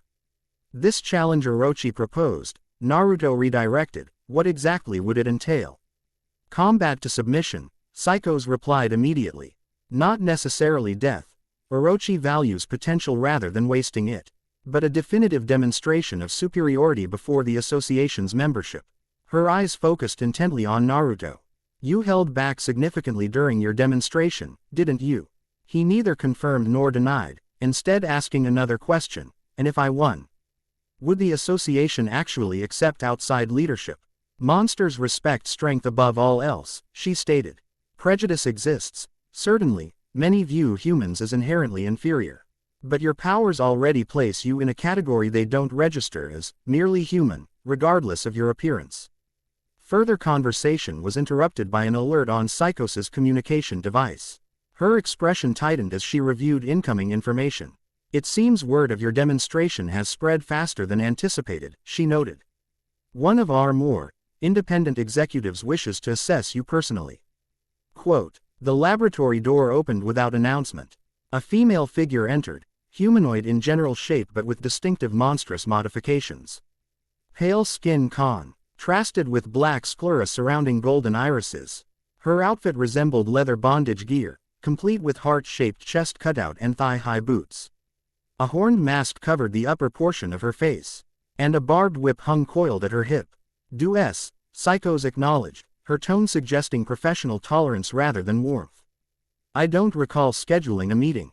Word travels, the newcomer replied, voice carrying harmonics that seemed designed to affect listeners on subconscious levels. Her attention focused immediately on Naruto. So this is the dimensional traveler who impressed Lord Orochi. Less impressive than rumors suggested. Naruto assessed the newcomer carefully. Despite her provocative appearance, he sensed significant power, different in nature from Orochi's raw physical might. But potentially equally dangerous in its application. Appearances can be deceiving, he replied mildly. As I'm sure you know better than most.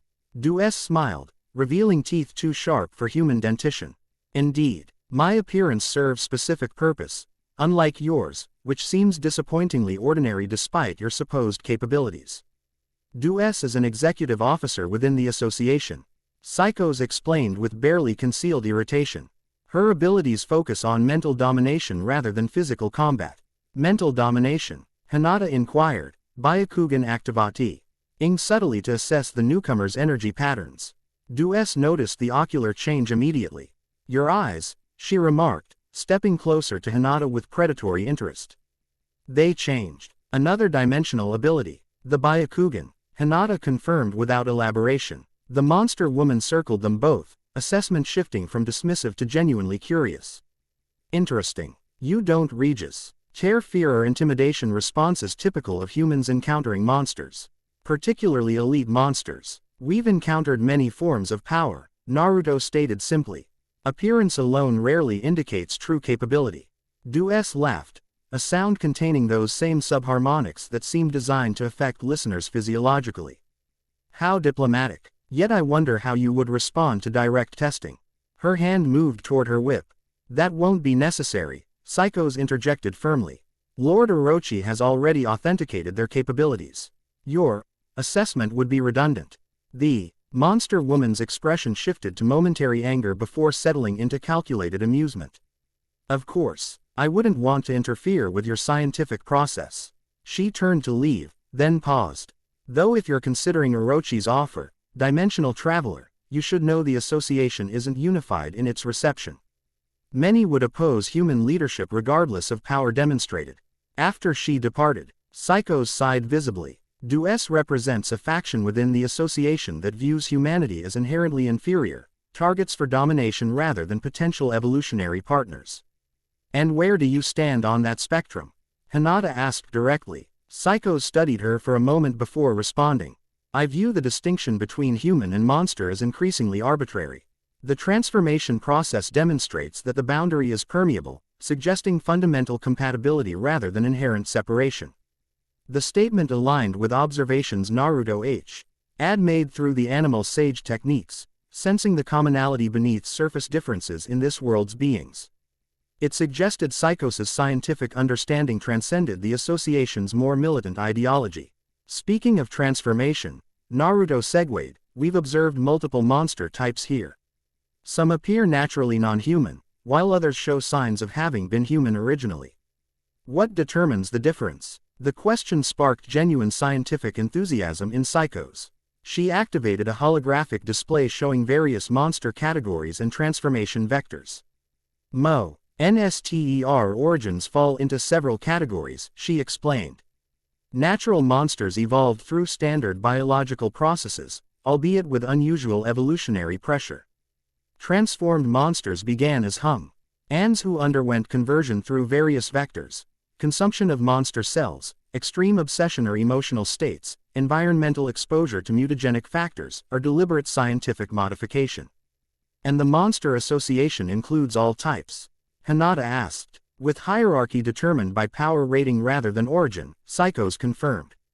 Though prejudices exist, some natural monsters view transformed ones as lesser, despite evidence that transformation often produces superior capabilities. Their conversation continued into technical aspects of monster physiology and psychology that revealed much about this world's unique properties. Throughout, Naruto noted how Psykos' scientific perspective provided insight beyond what they might have gained from other association members. That evening, alone in their quarters, Naruto and Hinata compared observations while Naruto maintained a sensory barrier that would detect approaching monsters or surveillance activation.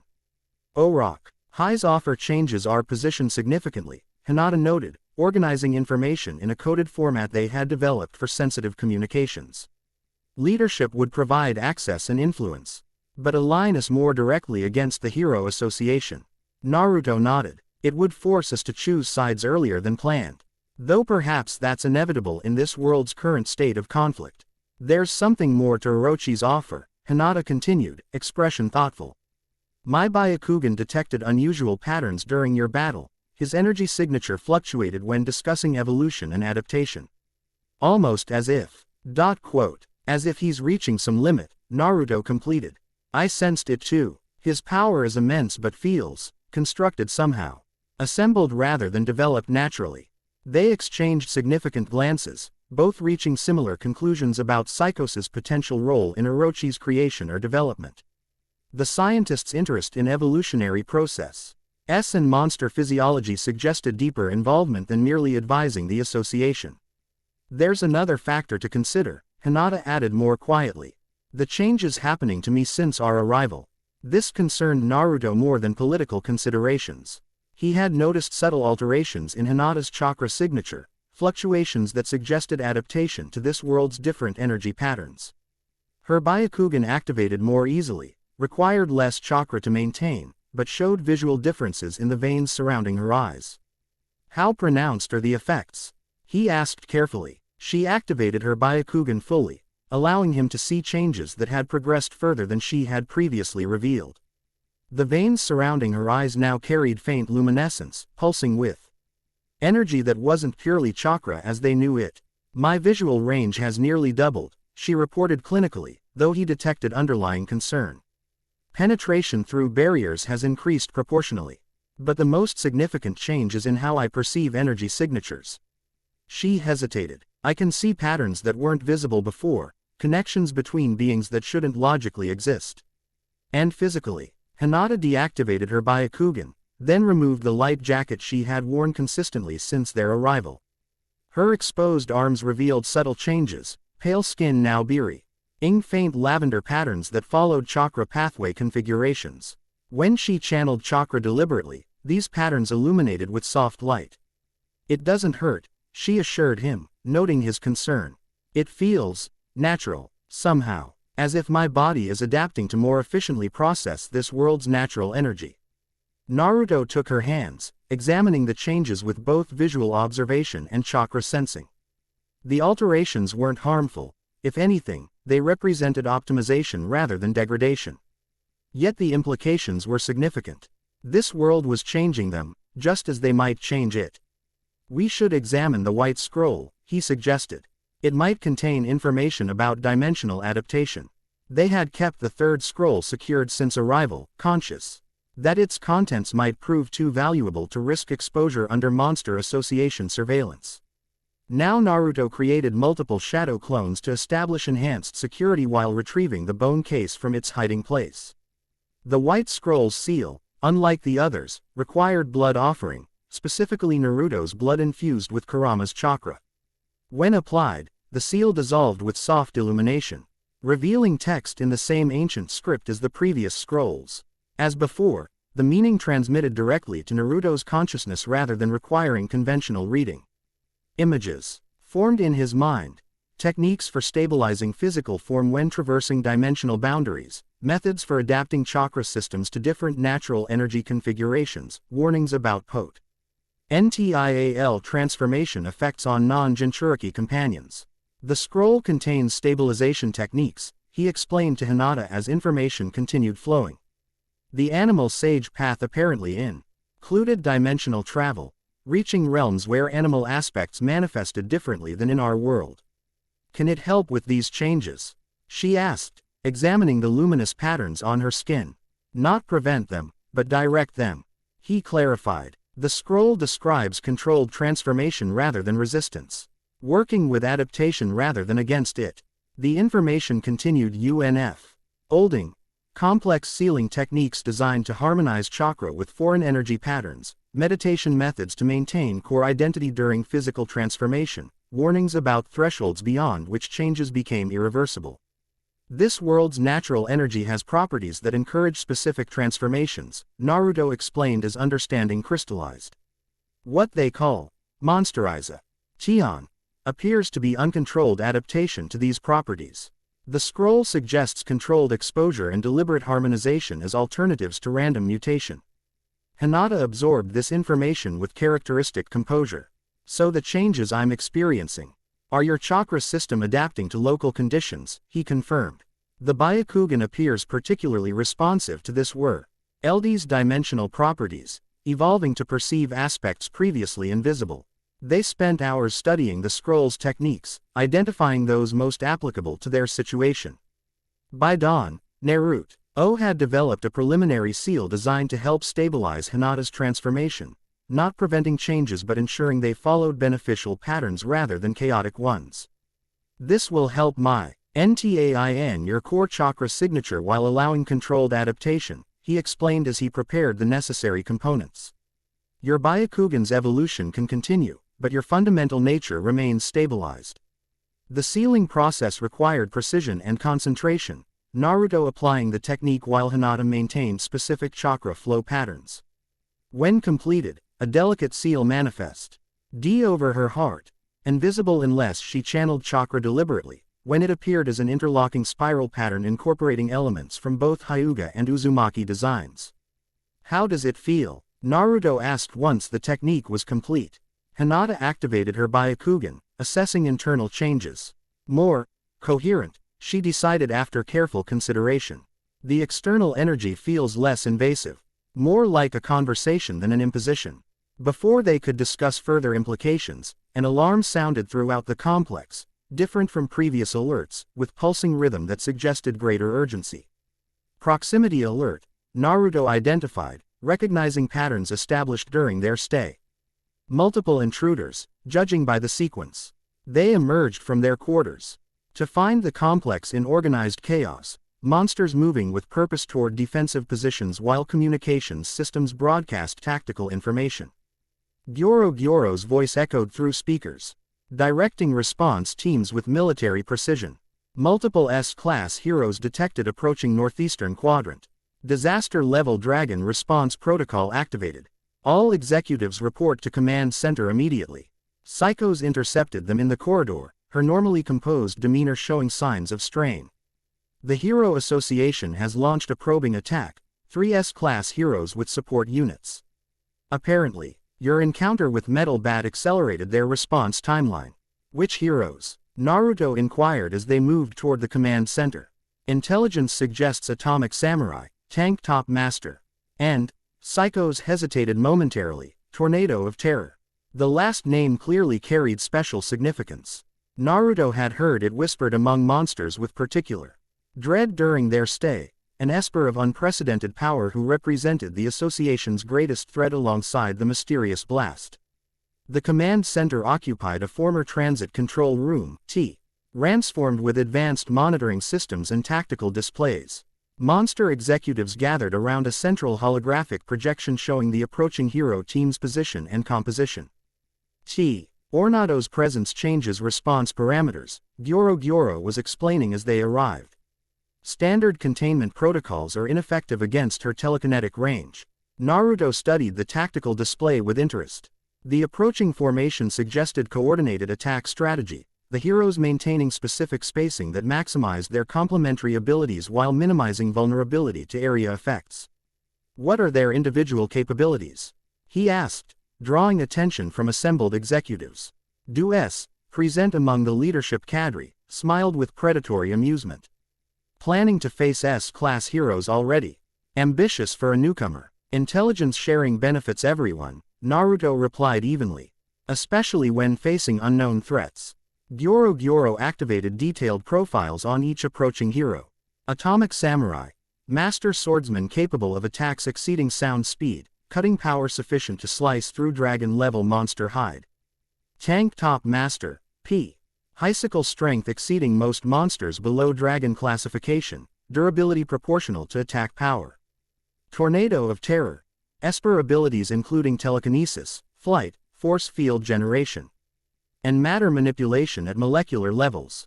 The last profile showed a petite woman with emerald hair styled in curls, intense eyes, and a perpetually unamused expression. Despite her diminutive appearance, her power classification exceeded her companions substantially. Conventional defenses won't stop her, Psykos noted, studying the approach vectors. Her telekinetic range extends beyond our sensor perimeter. Naruto considered the tactical situation carefully. This encounter represented opportunity beyond mere defense, a chance to assess hero capabilities directly while establishing his position within the association's power structure. I'll intercept them, he decided. Along with whatever response team you'd normally deploy. Laughed outright. Facing Tornado requires at least 3 executive-level monsters working in coordination. Her telekinesis can reduce buildings to rubble with casual effort. I'm familiar with telekinetic abilities, Naruto replied calmly. We had similar powers in our world. The monster woman's amusement faded slightly. This isn't theoretical discussion. Tornado has the highest monster kill count in the Hero Association, including multiple dragon-level threats. All the more reason to assess her capabilities directly, he countered. Information benefits future planning regardless of outcome. Gyoro's multiple eyes focused on him with unreadable intensity. This is an executive-level response situation. Your offer exceeds guest parameters. Consider it my response to Lord Orochi's challenge, Naruto suggested. Leadership requires demonstration, not just theoretical capability. The statement created immediate tension among the assembled executives. Duess in particular showed visible displeasure, her whip hand twitching reflexively. Challenge, she questioned sharply. What challenge? Psykos intervened smoothly. Lord Orochi has recognized exceptional potential in our dimensional visitor. The specifics remain under discussion. The deliberate vagueness did nothing to reduce tension, but the immediate tactical situation took priority over internal politics. Gyoro made a decision, multiple eyes blinking in sequence. Very well. You will join the intercept team alongside Phoenix Man and Hundred Eyes Octopus. Psykos will coordinate from command center. The creature turned to Hinata. Your visual abilities could provide valuable intelligence support here. Naruto and Hinata exchanged glances, communicating without words as they had during countless missions. She nodded slightly, agreeing to remain in the command center where her Byakugan could both gather intelligence on hero capabilities and monitor for any association betrayal during Naruto's absence. The intercept team assembled quick. Kaylee, professional efficiency suggesting experience with similar operations. Phoenix Man proved to be an imposing figure in bird-themed armor with impressive wingspan and natural leadership presence. Eyes Octopus justified its name with multiple sensory organs distributed across a cephalopod-inspired body adapted for both aquatic and terrestrial movement. The strategy is containment, not elimination. Phoenix Man explained as they moved toward the surface. Even combined, we lack reliable countermeasures for Tornado's maximum output. Our goal is assessment of capabilities and intent, followed by strategic withdrawal. They're likely conducting similar assessment, Naruto observed. Probing defenses rather than committing to full assault. The monster nodded. Precisely. The Hero Association rarely commits S-class assets without specific intelligence. Metal Bat's report about you likely triggered this response. They emerged in an abandoned industrial zone that served as one buffer layer around the Monster Association's core territory. The urban ruins provided excellent defensive positions, limited lines of sight, multiple elevation options, abundant cover for asymmetric engagement. Phoenix Man took flight immediately, establishing aerial reconnaissance while communicating through secured channels. Heroes maintaining formation, approaching intersection at Sector 7. Tornado in elevated position, approximately 50 meters above companions. Naruto extended his sensory perception, connecting with nearby wildlife to establish broader situational awareness. Through a circling hawk's eyes, he observed the approaching hero team, an unusual combination of apparent contradictions. Atomic Samurai moved with lethal grace, katana sheathed but hand never far from its hilt. His expression conveyed absolute confidence bordering on arrogance, eyes constantly scanning for threats with professional assessment. Tank Top Master presented physical presence few monsters could match.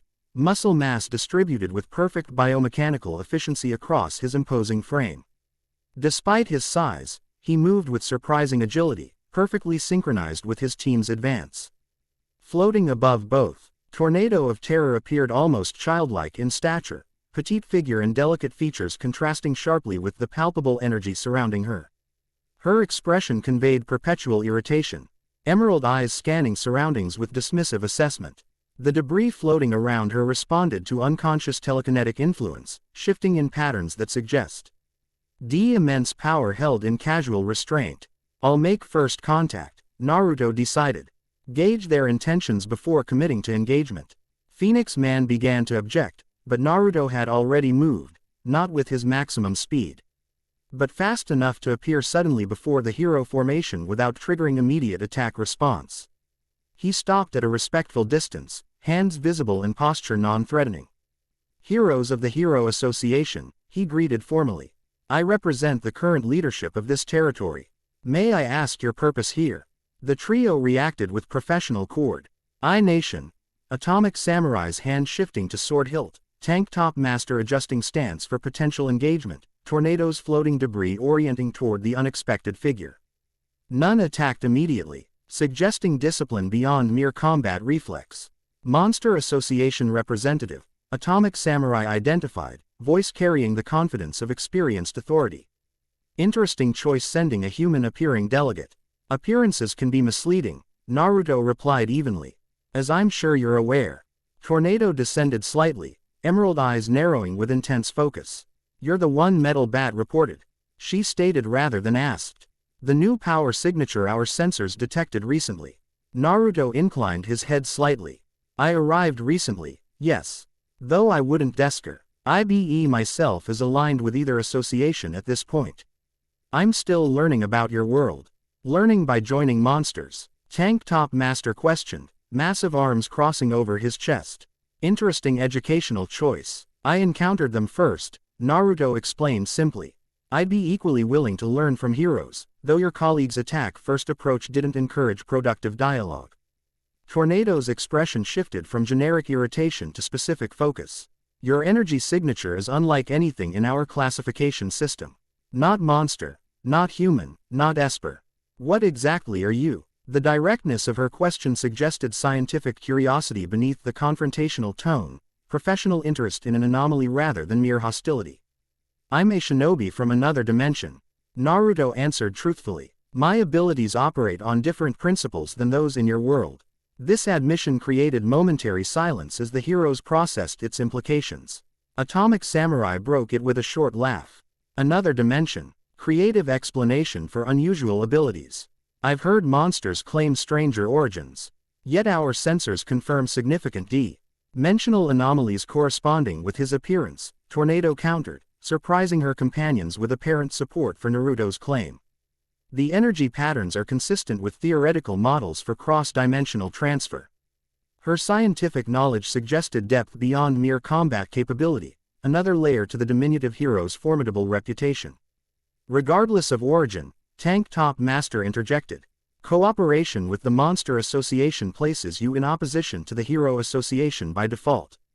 Our mandate is clear regarding monster sympathizers. That's unfortunate, Naruto replied. Binary opposition rarely reflects complex reality accurately. Monsters and heroes in this world seem more similar than either side acknowledges. Tornado's eyes narrowed dangerously. Explain that statement. Many monsters were once human, Naruto elaborated. Transformed through various means. The boundary seems permeable rather than fundamental. Similarly, many heroes possess abilities that would classify as monstrous by your world's standards if not for their allegiance. The observation struck closer to home than he had intended. Tornado's expression shifted momentarily, debris around her accelerating in unconscious response to emotional fluctuation. You know nothing about heroes or monsters, she stated coldly. Simplistic philosophy doesn't change the reality. That monsters kill humans indiscriminately. Some do, Naruto acknowledged. Others exist peacefully until hunted. The category seems too broad for universal condemnation. Atomic Samurai's hand tightened on his sword hilt. Philosophical debates are for classrooms, not battlefields. The Monster Association has declared war on humanity. Supporting them makes you our enemy, regardless of origin or intention. The conversation had reached its natural conclusion.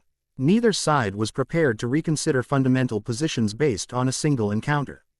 Naruto recognized the shift in their postures, preparation for engagement rather than continued dialogue.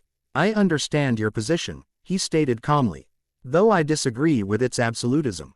Since productive discussion seems unlikely, I'll simply state that this territory remains under protection.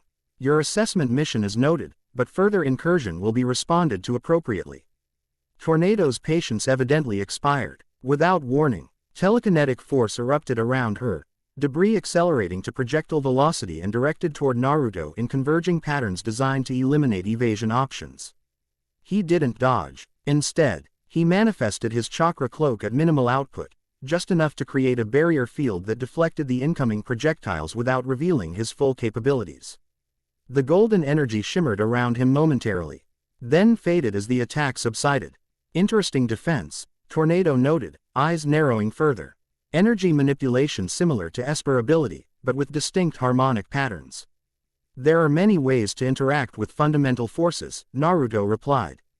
Your telekinesis is impressive, but relies on specific principles that can be countered. The observation clearly irritated her. With a casual gesture, she extended her telekinetic field toward a nearby abandoned structure, a 5-story concrete building. It crumbled instantly, reduced to component materials. That formed a swirling vortex around her petite form.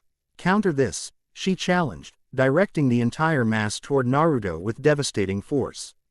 This attack required more significant response. Naruto formed two shadow clones instantaneously, each creating Rasengans as they moved to flanking positions. The original stood his ground, manifesting full chakra cloak that extended outward to meet the approaching debris cloud. The resulting collision transformed the battlefield, concrete pulverized to dust as rotational forces countered linear momentum. Naruto's clones launched their Rasengans into the debris field, adding spin vectors that disrupted Tornado's telekinetic control patterns. Within seconds, the attack dissipated into harmless particulate cloud. Atomic Samurai whistled low. Impressive. The kid actually neutralized her attack. Tornado's expression shifted from irritation to genuine anger, an emotion apparently rare enough to surprise her companions. The ground beneath Hem trembled as her power output increased dramatically. Enough evaluation, she declared. The Monster Association clearly has a new weapon. We eliminate it before they deploy it effectively. Before her companions could respond, she launched into the air, telekinetic field expanding to encompass a massive area. Multiple structures began disintegrating simultaneously, their component materials forming a swirling maelstrom around the diminutive Esper. The scale dwarfed her previous attack by orders of magnitude, environmental manipulation approaching natural disaster levels. Naruto recognized the escalation required matching response. He dispelled his clones, centering himself as he drew more significantly on Kurama's chakra. The golden cloak brightened, transforming from simple outline to defined form, the nine-tail silhouette materializing around him in translucent energy. She's powerful, Kurama acknowledged internally, but lacks precision control proportional to raw output. A common weakness among those with natural talent who haven't faced sufficient challenges. I noticed that too, Naruto agreed silently. Let's show her the difference between power and control. As Tornado launched her devastating attack, thousands of tons of debris accelerated to lethal velocity. Naruto extended multiple chakra arms from his energy cloak. Rather than attempting to block the entire mass, he targeted specific flow patterns within the telekinetic field, disrupting the Esper's control networks rather than opposing her raw power directly. The effect was immediate and dramatic. The debris cloud lost coherence, individual components falling from telekinetic control as Naruto's chakra arms severed the energy connections maintaining unified movement. The attack dissolved before reaching its target, massive pieces crashing harmlessly around the battlefield rather than converging on their intended focus. Tornado's expression registered shock, perhaps the first time an opponent had countered her maximum output so effectively. Her emerald eyes widened momentarily before narrowing with renewed determination. What did you do? She demanded, voice carrying unusual intensity. How did you disrupt my telekinetic field? You project control through energy channels connecting your consciousness to physical objects, Naruto explained, maintaining his chakra cloak at steady output. Impressive power, but the connections themselves remain vulnerable to targeted disruption. The analysis clearly unsettled her. Few opponents would have perceived the underlying mechanism of her abilities, let alone developed effective countermeasures during active combat. Before she could launch another attack, communication devices activated on all three heroes. The message was apparently significant enough to interrupt combat operations, Atomic Samurai raising one hand in a hold position while listening intently. Understood, he acknowledged after a moment. Withdrawing for strategic reassessment. Tornado seemed about to object, but a pointed look from her companion suggested the order came from significant authority. With visible reluctance, she allowed her telekinetic field to dissipate. This isn't finished, she stated, emerald eyes locked on Naruto. We'll meet again under less restricted conditions. I look forward to it, he replied with genuine respect rather than bravado. Your abilities are remarkable. In different circumstances, we might have much to learn from each other. Something flickered across her expression, surprise at his response, perhaps. Or recognition of professional assessment rather than empty posturing. Without further comment, she elevated herself and her companions with telekinetic force, the hero team withdrawing with tactical discipline that suggested experienced coordination. Phoenix Man descended as the heroes disappeared from visual range. Unprecedented, he commented, voice containing mixture of awe and calculation. You countered Tornado of Terror directly, something even dragon-level monsters rarely achieve. She's powerful but predictable, Naruto assessed. Relies too heavily on raw output rather than technical refinement. As they returned to the association headquarters, Naruto noted significant shift in how monster executives regarded him, respect replacing skepticism, calculation replacing dismissal. His performance against Tornado had established capabilities beyond theoretical assessment. The command center erupted in animated discussion upon their return. Tactical displays showed the hero team's withdrawal trajectory, while analysis systems processed data gathered during the confrontation. Your energy disruption technique nullified her telekinesis completely, Psykos noted, studying readings with intense interest. Our previous countermeasures only reduced effectiveness by 30% at maximum. Hinata approached, Byakugan deactivated but her expression conveying significant observation. The hero team was recalled by someone designated Blast, according to their communications. Apparently, your energy signature triggered special monitoring protocols. This information created immediate reaction among the association leadership. Gyoro's multiple eyes widened simultaneously, while executive monsters exchanged significant glances. Blast noticed you, Dues stated, her previous skepticism entirely absent. That changes everything. Who is Blast? Naruto inquired. The Hero Association's ultimate weapon, Psykos explained, adjusting instruments with increased urgency. S-Class Rank 1, power levels exceeding all other heroes combined. He rarely involves himself in standard operations, appears only for existential threats to humanity. His interests. TNU confirms what Lord Orochi recognized, Gyoro added. Your dimensional energy represents a fundamental change to established power dynamics. The implications settled over the command center. Naruto had unintentionally accelerated the conflict between associations simply by demonstrating capabilities neither side had prepared for. His position had shifted from interesting visitor to strategic asset, or threat. Depending on perspective, the leadership challenge should proceed immediately, Phoenix Man suggested, voicing what others clearly thought. This confrontation will escalate regardless of our preference. Better to have clear command structure established beforehand. Naruto exchanged glances with Hinata, who nodded subtly. The timeline had compressed beyond their initial plans, requiring adaptation rather than continued observation. I accept the challenge, he announced. As soon as Lord Orochi can arrange the formal trial. Dues stepped forward, golden eyes assessing him with new respect tinged with remaining suspicion. You realize what this means. You'll be declaring yourself Monster King, placing yourself in direct opposition to the entire Hero Association, including Blast himself. I'm declaring myself in favor of balance, Naruto corrected. The current binary opposition benefits neither monsters nor humans. There are better paths forward than endless conflict. Philosophical distinctions won't matter to heroes hunting you, she countered. They operate on absolute categorization. Monster versus human, threat versus ally. Then perhaps it's time someone challenged those categories, he replied simply. The statement hung in the air, revolutionary in its directness, challenging fundamental assumptions both associations had operated under for generations. Even monsters who disagreed with its premise recognized its potential to reshape the conflict they had known their entire existence. I will inform Lord Orochi of your decision, Gy. Gyoro announced after significant pause. The challenge will be arranged according to association tradition. As the command center gradually emptied, Psykos remained behind, studying Naruto with scientific intensity that barely concealed deeper calculation. You understand this changes everything, she stated rather than asked. The balance of power, strategic calculations, existential Ks. Tions about monster-human relations, all fundamentally altered by your presence and potential leadership. That's the intention, Naruto confirmed.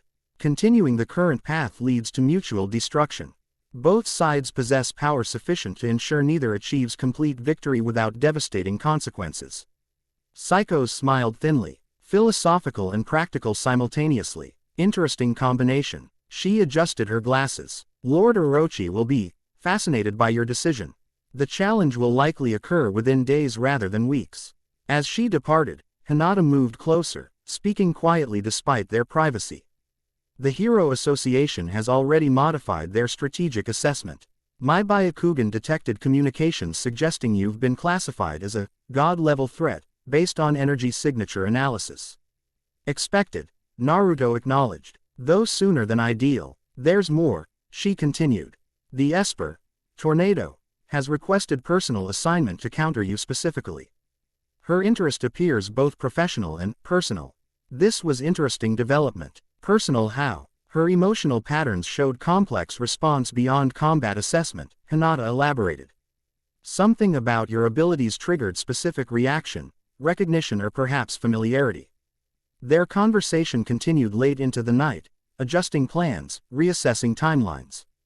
Preparing for accelerated engagement with this world's power structures. The challenge for Monster Association leadership now represented not merely opportunity for information access but necessary positioning for the conflict neither could avoid. As Naruto meditated, connecting with this world's natural energy to further refine his understanding of its unique properties, he reflected on the path forward. Leadership of the Monster Association would place him directly against heroes who might otherwise become allies, yet it also provided platform to demonstrate alternative approaches to binary conflict that defined this world. The animal sage teachings emphasized harmony between seemingly opposed forces, predator and prey existing in balance rather than dominance, strength channel ed through wisdom rather than aggression. This world needed those principles desperately, though neither association would initially recognize their value. The animal god sage, he murmured, testing. The title monsters had begun whispering after his confrontation with Tornado. Not what I expected, but perhaps exactly what's needed. Tomorrow would bring formal challenge, combat for leadership of beings this world called monsters but who reflected humanity's potential as much as its fears. Beyond that lay confrontation with heroes who might never recognize the artificial nature of their opposition. But Naruto Uzumaki had faced impossible divisions before, between villages, between humans and tailed beasts, between past and future. This world's conflict represented new manifestation of familiar pattern, fear-driving opposition where understanding could forge alliance. The animal god would bring that understanding, whether this world was prepared for it or not. Chapter 2 and Chapter 3, The Esper and the Sage. The Monster Association headquarters hummed with anticipation. Word of the leadership challenge spread through subterranean corridors, transforming the atmosphere from Melita NT discipline to barely contained excitement. Monsters gathered in whispered clusters, debating the unprecedented development with perspectives ranging from outrage to calculated opportunism. An outsider challenging Lord Orochi, the dimensional traveler who countered Tornado. They say he communicates with monsters telepathically. The animal god, some are calling him. Naruto observed these reactions while maintaining outward calm.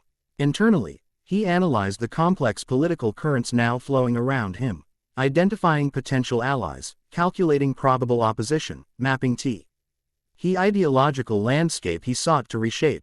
In their private quarters, he studied the bone scrolls again, seeking specific guidance for the challenge ahead. The white scroll contained techniques or stabilizing physical form during dimensional adaptation.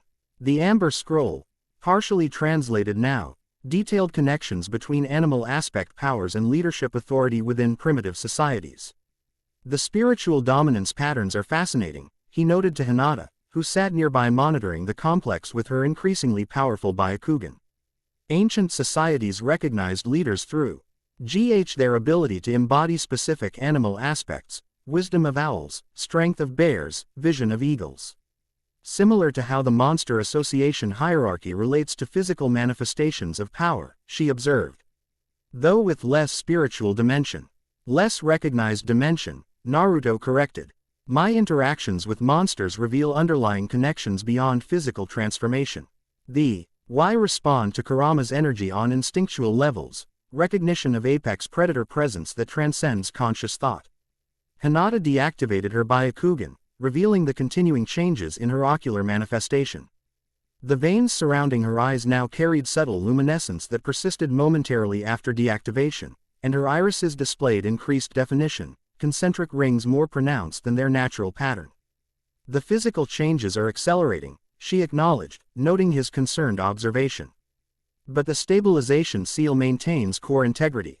My consciousness, SS remains unaffected while my perception expands. Before Naruto could respond, a distinctive knock interrupted. 3 precise taps followed by calculated pause, a pattern they recognized as Psykos' signature. He nodded to Hinata, who confirmed with brief Byakugan activation that the scientist came alone, without surveillance equipment beyond her standard instruments. Enter, Naruto called, street, strategically positioning himself to maintain conversational advantage, neither defensive nor aggressive, but centered and prepared. Psykos appeared more formally dressed than usual, lab coat replaced by tailored business attire that emphasized her professional authority rather than scientific function. Her expression combined clinical assessment with barely concealed excitement. The council has confirmed your challenge, she announced without preamble. Lord Orochi has designated sunset for the formal trial. All executive members will attend, along with General Association membership. That's sooner than expected, Naruto noted. Studying her reaction, Orochi considers immediacy appropriate given recent hero contact, she explained, adjusting her glasses with characteristic precision. Quote, the association requires clear leadership before strategic response to hero association escalation. Her phrasing revealed subtle positioning, presenting herself as messenger rather than advocate, maintaining plausible separation from either outcome while ensuring involvement in the transition regardless of victor. And what does Psykos consider appropriate? Naruto asked directly, watching micro-expressions that betrayed her carefully constructed neutrality. Surprise flickered across her features, momentary widening of eyes, infinitesimal tensing of facial muscles, before professional composure reasserted itself. My scientific assessment values data above political considerations, she replied with practiced detachment. Your abilities represent unprecedented research opportunity regardless of organizational position. Yet science exists within political context, Hinata observed quietly. Research priorities reflect organizational goals. Psykos turned toward her, scientific rest momentarily overriding political calculation. Your transformation progresses rapidly, she noted, examining the visible changes with professional assessment. Adaptive response to dimensional TR. Transition typically follows exponential rather than linear progression. I'd be fascinated to document the process under controlled conditions. Perhaps after the leadership question resolves, Naruto interjected, returning conversation to immediate priorities. What should we expect from the formal challenge? Specific protocols or traditions? The scientist's attention shifted back to him, calculation returning to her expression. The challenge follows primal simplicity, combat demonstration before association membership. Victory conditions traditionally require opponent's death, though I occasionally permits submission in cases of exceptional potential. I won't kill unnecessarily, Naruto stated firmly. Even in formal challenge, your philosophy continues fascinating contradiction, Psykos observed. Seeking leadership of beings defined by evolutionary competition while rejecting its fundamental premise. Evolution encompasses cooperation as much as competition, he countered. Symbiotic relationships often produce greater adaptive success than pure dominance strategies. Something shifted in Psykos' expression, scientific appreciation transcending political calculation momentarily. An intriguing perspective with limited empirical support in monster development patterns. Though certain cooperative aggregations have demonstrated enhanced survival rates compared to solitary equivalents. The conversation continued with this pattern, philosophical exploration interwoven with practical preparation. Psykos provided detailed information about the challenge arena, Orochi's known capabilities, and association membership dynamics. Throughout, Naruto noted her careful positioning, providing objectively useful intelligence while avoiding appearance of directly supporting either challenger. One final consideration, she mentioned as their discussion concluded. Du-S has formally requested combat participation as Orochi's second. Association tradition permits leadership candidates to designate seconds for demonstration of allied capability. This represented interesting strategic wrinkle, suggesting Orochi anticipated potential defeat and wished to assess Naruto's allied strength before conceding leadership. I accept, Naruto decided after brief consideration. Hinata will serve as my second if combat extends to allied demonstration. Psykos' eyes flickered between them, recalculating probabilities based on this pairing. Interesting choice. Dues specializes in mental domination through physiological manipulation. Your companion's capabilities remain largely undocumented in combat contexts. Some capabilities should remain undocumented until necessary, Hinata replied with subtle emphasis. The scientist smiled thinly. Indeed, information asymmetry provides tactical advantage. She moved toward the door. I'll return 1 hour before sunset to escort you to the challenge arena. Association protocol requires my presence as neutral observer during leadership transition. After her departure, Naruto and Hinata exchanged knowing glances. Her neutrality seems increasingly theoretical, Hinata observed. The Byakugan reveals physiological indicators of significant investment in challenge outcome. Favoring which direction? Naruto inquired. Complex, she replied after consideration. Scientific curiosity regarding your ability. Conflicts with established loyalty structures. Her relationship with Orochi contains elements beyond organizational alignment, creator's attachment to creation, perhaps. This aligned with their developing theory about Psykos' role in Orochi's existence, the scientist potentially responsible for creating or significantly enhancing the Monster King through experimental procedures. They spent remaining hours in focused preparation, Naruto meditating to harmonize his chakra with this world's natural energy patterns, Hinata practicing refined gentle fist techniques adapted to her evolving capabilities. Neither required extensive discussion about strategy. Years of partnership had created intuitive coordination that transcended verbal planning. When Psykos returned as promised, she found the prepared. Naruto dressed in simplified version of his standard attire, headband prominently displayed as connection to his origin. Hinata in flexible combat gear adapted for maximum mobility while accommodating her evolving physiology. The association has assembled, Psykos informed them, professional demeanor masking whatever personal investment she held in upcoming events. All executive members present, general membership exceeding typical gatherings by approximately 40%. She led them through corridors that progressively widened, eventually opening into vast chamber unlike any they had previously accessed. Clearly once a massive subway transfer station, the space had been transformed into ceremonial arena through combination of structural modification and biological growth. Bioluminescent organisms provided atmospheric illumination that cast everything in blue-green light, creating underwater ambience despite solid ground. Monster Association membership ring the Amber in tiered observation positions, executives occupying prominent platforms, general members crowding remaining spaces according to apparent hierarchy. The diversity of forms impressed even Naruto's experienced perspective. Creatures representing every conceivable permutation of transformed biology, from subtle human variants to entities that defied conventional classification entirely. At the chamber's center stood Orochi in his compact humanoid form, towering but contained, power restrained beneath disciplined exterior. Beside him waited Dues, her provocative appearance contrasting sharply with the clinical coldness of her expression. The monster princess assessed Naruto and Hinata with professional calculation rather than her previous dismissive hostility. Gyoro occupied Ed platform overlooking the arena, multiple eyes surveying proceedings with unreadable intensity. Below this observation point stood other executive monsters Naruto had encountered during his time with the association, Phoenix Man. Elder Centipede now aligned with the organization following their earlier encounter Gukutsu, Neon, and others whose names he had learned through intelligence gathering. The leadership challenge commences with formal declaration, Psykos explained, escorting them to position opposite Orochi. Gyoro will officiate as association administrator. Combat begins. Immediately following declaration acceptance, she departed to her own observation position, significantly equidistant between Gyoro's platform and the arena floor, symbolizing her intermediary status between administration and combatants. Silence descended as Gyoro rose to full height, multiple eyes focusing on the assembled monsters. The Monster Association convenes for leadership challenge, the creature announced. Voice amplified through biological means to reach entire chamber. Lord Orochi, Monster King and Association founder, faces formal challenge from the dimensional traveler known as Naruto Uzumaki.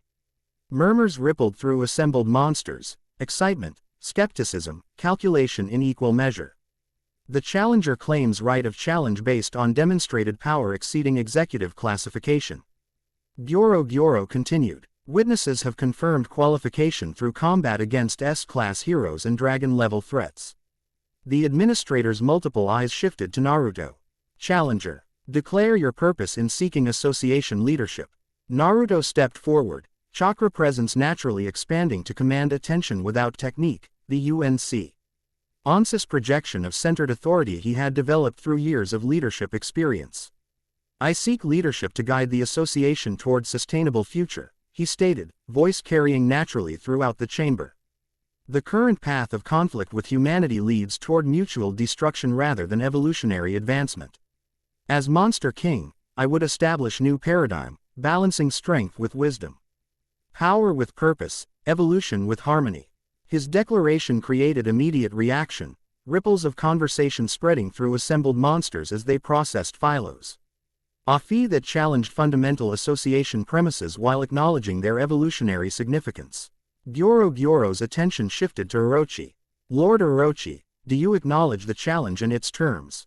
The Monster King's multiple heads shifted slightly, serpentine movements creating unsettling harmony as he studied Naruto with reptilian intensity. I acknowledge the challenger's qualification, he responded. Resonant voice vibrating through the chamber. His power exceeds standard classification by significant margin. His philosophy, while unconventional, merits consideration through traditional trial. Gyoro's multiple eyes blinked in sequence, ritual acknowledgement of formal requirements satisfied. The challenge is valid and accepted, the administrator declared. Combat will proceed until submission, incapacitation, or death establishes successor leadership. Should primary combat reach indeterminate status, seconds may be called to demonstrate allied capability. The announcement completed, Gyoro descended slightly on its platform, symbolically withdrawing administrative presence as combat jurisdiction activated. For several heartbeats, neither combatant moved.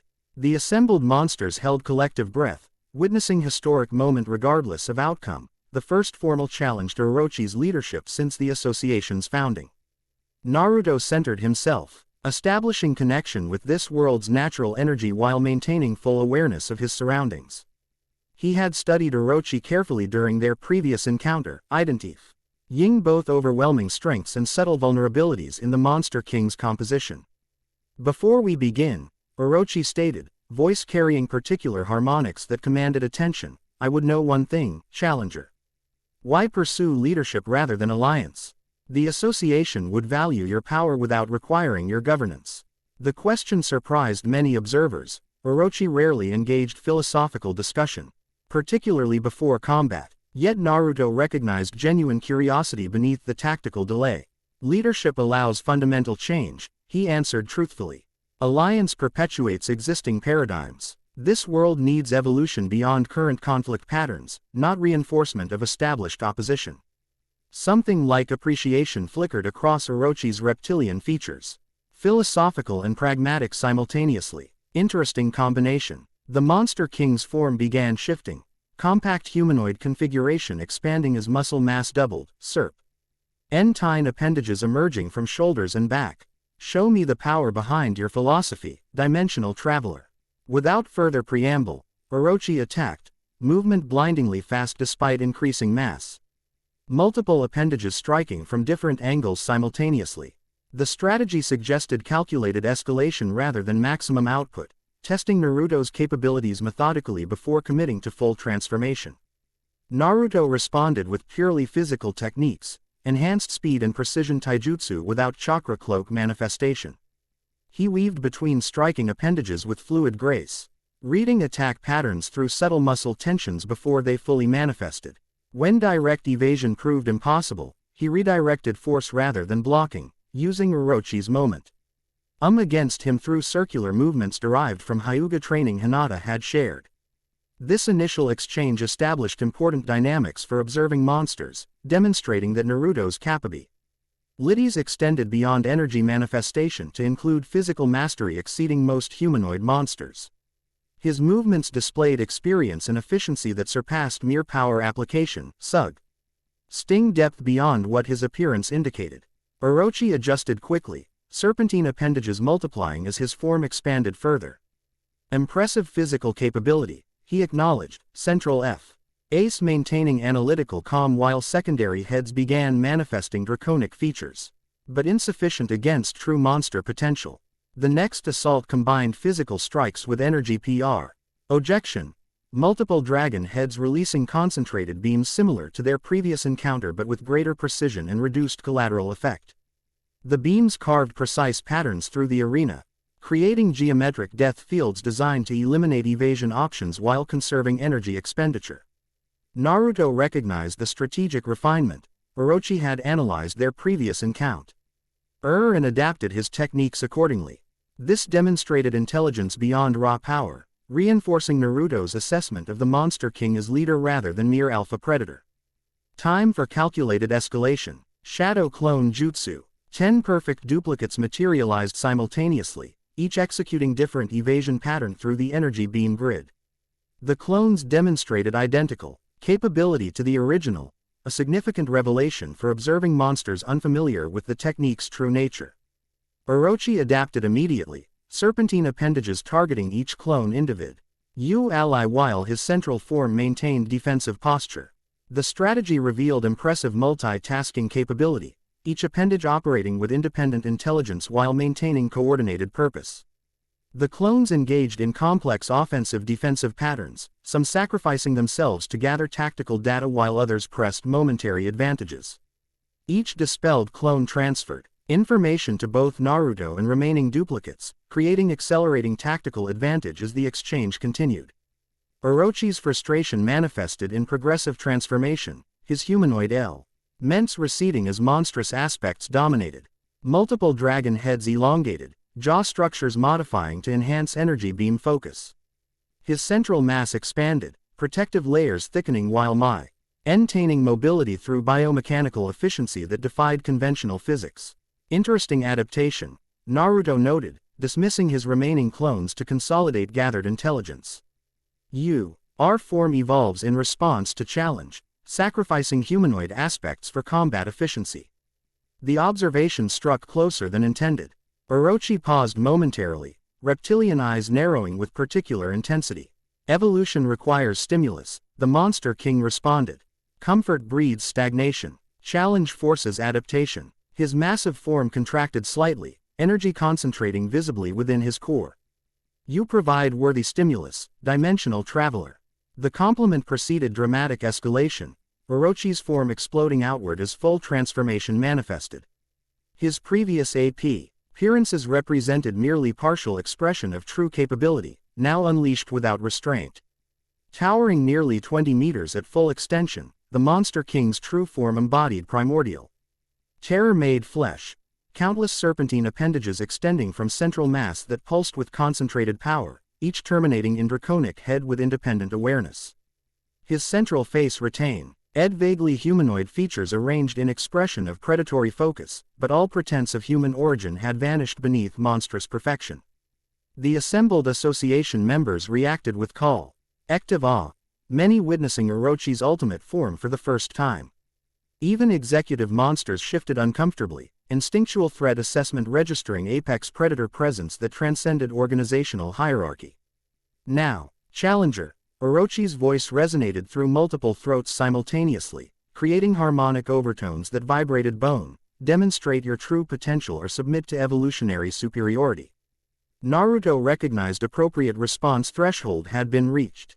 With calm centeredness that contrasted sharply with Orochi's overwhelming presence, he activated Teal Kurama Chakra manifestation, golden energy flowing around him in luminous outline that gradually solidified into fox-shaped aura.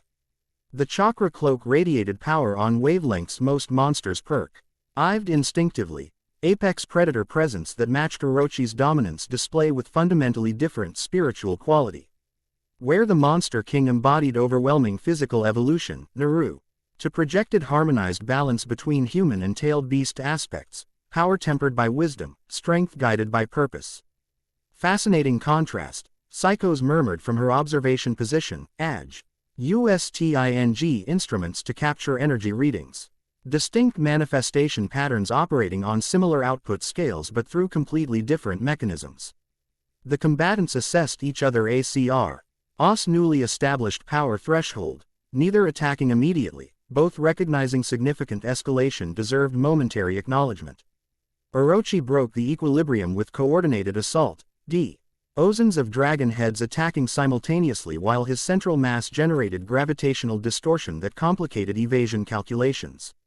The strategy demonstrated not merely overwhelming force, but tactical sophistication, combining multiple attack vectors with environmental manipulation to create compound threat matrix. Naruto countered with chakra arm manifestations, golden energy extension, materializing to intercept priority threats while his physical body maintained constant motion through the gravitational disruption field. The technique revealed another capability dimension to RVing monsters, energy projection that functioned as physical extension rather than mere destructive force. The exchange accelerated beyond visual tracking capability for many observing monsters. Only executives with enhanced perception registered the full complexity, attacks and counterattacks flowing in continuous sequence as both combatants demonstrated mastery beyond mere power application. Orochi's assault pattern evolved continuously, dragon heads coordinating in sequential waves to prevent predictable defense formation, energy beams adjusting wavelength and intensity to probe chakra cloak vulnerabilities. Gravitational manipulation creating momentary windows through which physical strikes launched with perfect timing. Naruto's defensive system demonstrated equal adaptation, chakra arms varying in number, size, and configuration to address specific threats while conserving energy, body movement incorporating dimensional understanding that allowed navigation through gravitational distortion using minimum necessary correction, analytical processing integrating multiple information streams to predict attack sequences before full manifestation. For 3 minutes, neither combatant gained significant advantage, a demonstration of matched capability that impressed even executive monsters accustomed to overwhelming power differentials in association combat. The battle represented something beyond typical dominance display, philosophical expression through combat, evolution testing its boundaries through controlled opposition. Gyoro's multiple eyes tracked the exchange with unreadable intensity. Psykos maintained scientific observation while unconsciously leaning forward, professional detachment momentarily forgotten as genuine fascination overrode calculated neutrality. Dues watched with predatory assessment, mentally preparing for potential secondary engagement while reassessing the dimensional traveler's capabilities. The equilibrium broke when Orochi implemented unexpected strategy, his entire form briefly contracting before releasing concentrated energy pulse that expanded outward in hemispherical wave. Unlike directed beams, this technique sacrificed precision for overwhelming area coverage, raw power overwhelming technical refinement. Naruto recognized the strategic shift represented genuine threat requiring proportional response. Rather than attempting to block or evade the energy wave, he countered with analogous technique, manifesting complete Nine-Tails chakra mode rather than partial cloak, then generating chakra pulse with matching amplitude but opposing phase. The resulting collision transformed the arena's atmosphere, destructive interference creating momentary null space where opposing energy waves canceled perfectly, followed by constructive interference at boundaries that generated localized reality distortion. Concrete cracked along perfect geometric patterns, metal supports bent into impossible curves, gravity briefly inverted within defined radius before normalizing with thunderclap intensity. The Monster Association members witnessed physics itself yielding to power beyond conventional understanding, fundamental forces temporarily rewritten by beings operating on principles transcending standard classification. Even executive monsters registered appropriate awe, evolutionary instinct recognizing watershed moment in their collective development. When the energy dissipated, both combatants remained standing, Orochi's form showing minor regenerative activity along extremities, Naruto's chakra mode slightly diminished but stabilizing rapidly. The exchange had demonstrated power approaching theoretical limits for this environment, suggesting further escalation might threaten the containing structure itself. Impressive adaptation, Orochi acknowledged, multiple dragon heads adjusting position as his central mass stabilized. Few beings match my maximum output directly. None before have countered through dimensional phase opposition. Different paths can lead to similar destinations, Naruto replied, chakra mode brightening as Kurama contributed assessment through their shared consciousness. Though the journey shapes the traveler as much as the destination, the philosophical exchange created momentary pause, combat suspension that allowed both combatants to reassess strategy given demonstrated capabilities. Orochi clearly recognized that continued power escalation presented diminishing returns against an opponent with matching dimensional understanding. Naruto similarly acknowledged that the Monster King's regenerative capabilities neutralized conventional damage-based victory conditions. The solution manifested simultaneously to both combatants, transition from raw power demonstration to technical precision that might establish dominance through efficiency rather than output. What followed transformed the nature of their combat, shifting from overwhelming force to surgical precision. From power manifestation to technical mastery, Orochi's attacks became increasingly targeted, dragon heads striking with minimum necessary force at precisely calculated vulnerabilities, energy projectile on narrowing to molecular width beams that required perfect timing to deflect. Naruto countered with equal refinement, chakra mode adjusting to optimal configuration for specific threats rather than maintaining maximum manifestation. Movement incorporating predictive positioning that minimized necessary defensive energy, counterattacks targeting structural weaknesses identified through accumulated experience rather than attempting system-wide damage. The audience witnessed combat transcending typical monster-hero dynamics, evolutionary demonstration rather than mere dominance display. Even monsters naturally inclined toward brute force recognized the philosophical statement embodied in this technical exchange, power finding purpose through precision, strength achieving meaning through application rather than mere possession. Fascinating, Psykos murmured, instruments capturing data her scientific perspective recognized as revolutionary. They're demonstrating technical convergence despite completely different evolutionary paths. Parallel development through orthogonal methodologies. The observation captured essential truth about the combat, two beings with fundamentally different origins achieving similar capability through entirely separate developmental systems. This philosophical demonstration exceeded the political significance of leadership determination, suggesting evolutionary principles transcending current monster-human categorization.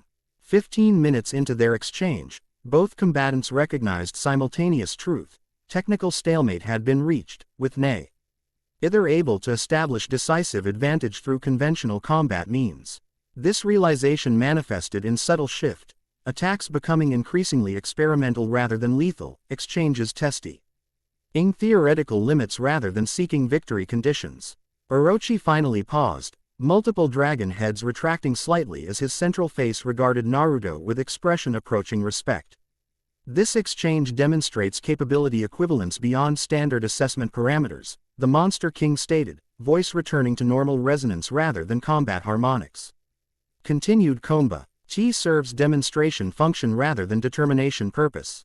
Naruto allowed his chakra mode to stabilize at moderate output, maintaining readiness while acknowledging the conversational shift. I agree, he responded. We've established mutual recognition of capability. Further exchange risks structural damage without corresponding determination value. Gyoro's multiple eyes blinked. In apparent confusion, administrator struggling to interpret combat suspension that contradicted traditional progression. The assembled monsters similarly registered uncertainty, association protocol P. Riveting no precedent for leadership challenge reaching technical equilibrium rather than decisive conclusion. Orochi's next statement created genuine shock throughout the chamber. I acknowledge the challenger as capability equivalent, he declared, form contracting toward more humanoid configuration while maintaining imposing scale. Association leadership determination therefore shifts from combat assessment to evolutionary consideration. Murmurs spread through assembled monsters as they processed this unprecedented development. Leadership challenges traditionally concluded through decisive victory or death, not philosophical reassessment. Evolutionary consideration. Gyoro questioned, administrative function requiring procedural clarification despite obvious connection to Orochi's decision. The association exists to advance monster evolution beyond current limitations, Orochi explained, serpentine appendages settling into symmetrical arrangement around his central mass. Leadership serves evolutionary function rather than mere hierarchical position. When multiple candidates demonstrate equivalent capability, determination shifts to evolutionary contribution potential. The Monster King's reptilian gaze fixed on Naruto with unnerving intensity. The challenger brings dimensional perspective and technical systems unprecedented in our evolutionary development. His leadership would introduce adaptation vectors currently unavailable through established progression.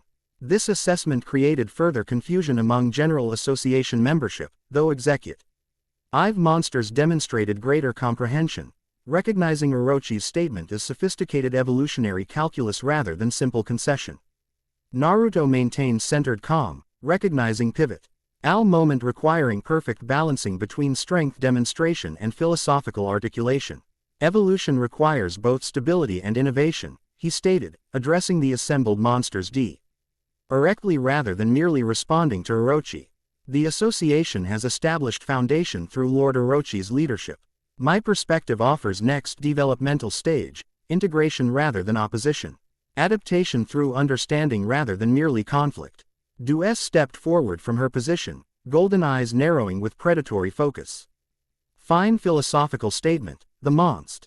Our princess acknowledged with calculated skepticism, but leadership requires practical implementation beyond theoretical framework. How would your integration approach address Hero Association extermination efforts? The question represented perfect transition to allied capability demonstration. Secondary combat designed to test philosophical application rather than merely power projection. Direct demonstration would be more effective than theoretical explanation, Naruto suggested, glancing toward Hinata, who stepped forward with calm readiness. Duess smiled, revealing teeth too sharp for human dentition. Indeed, Lord Orochi acknowledged capability equivalence between primary combatants. Let seconds determine practical application superiority.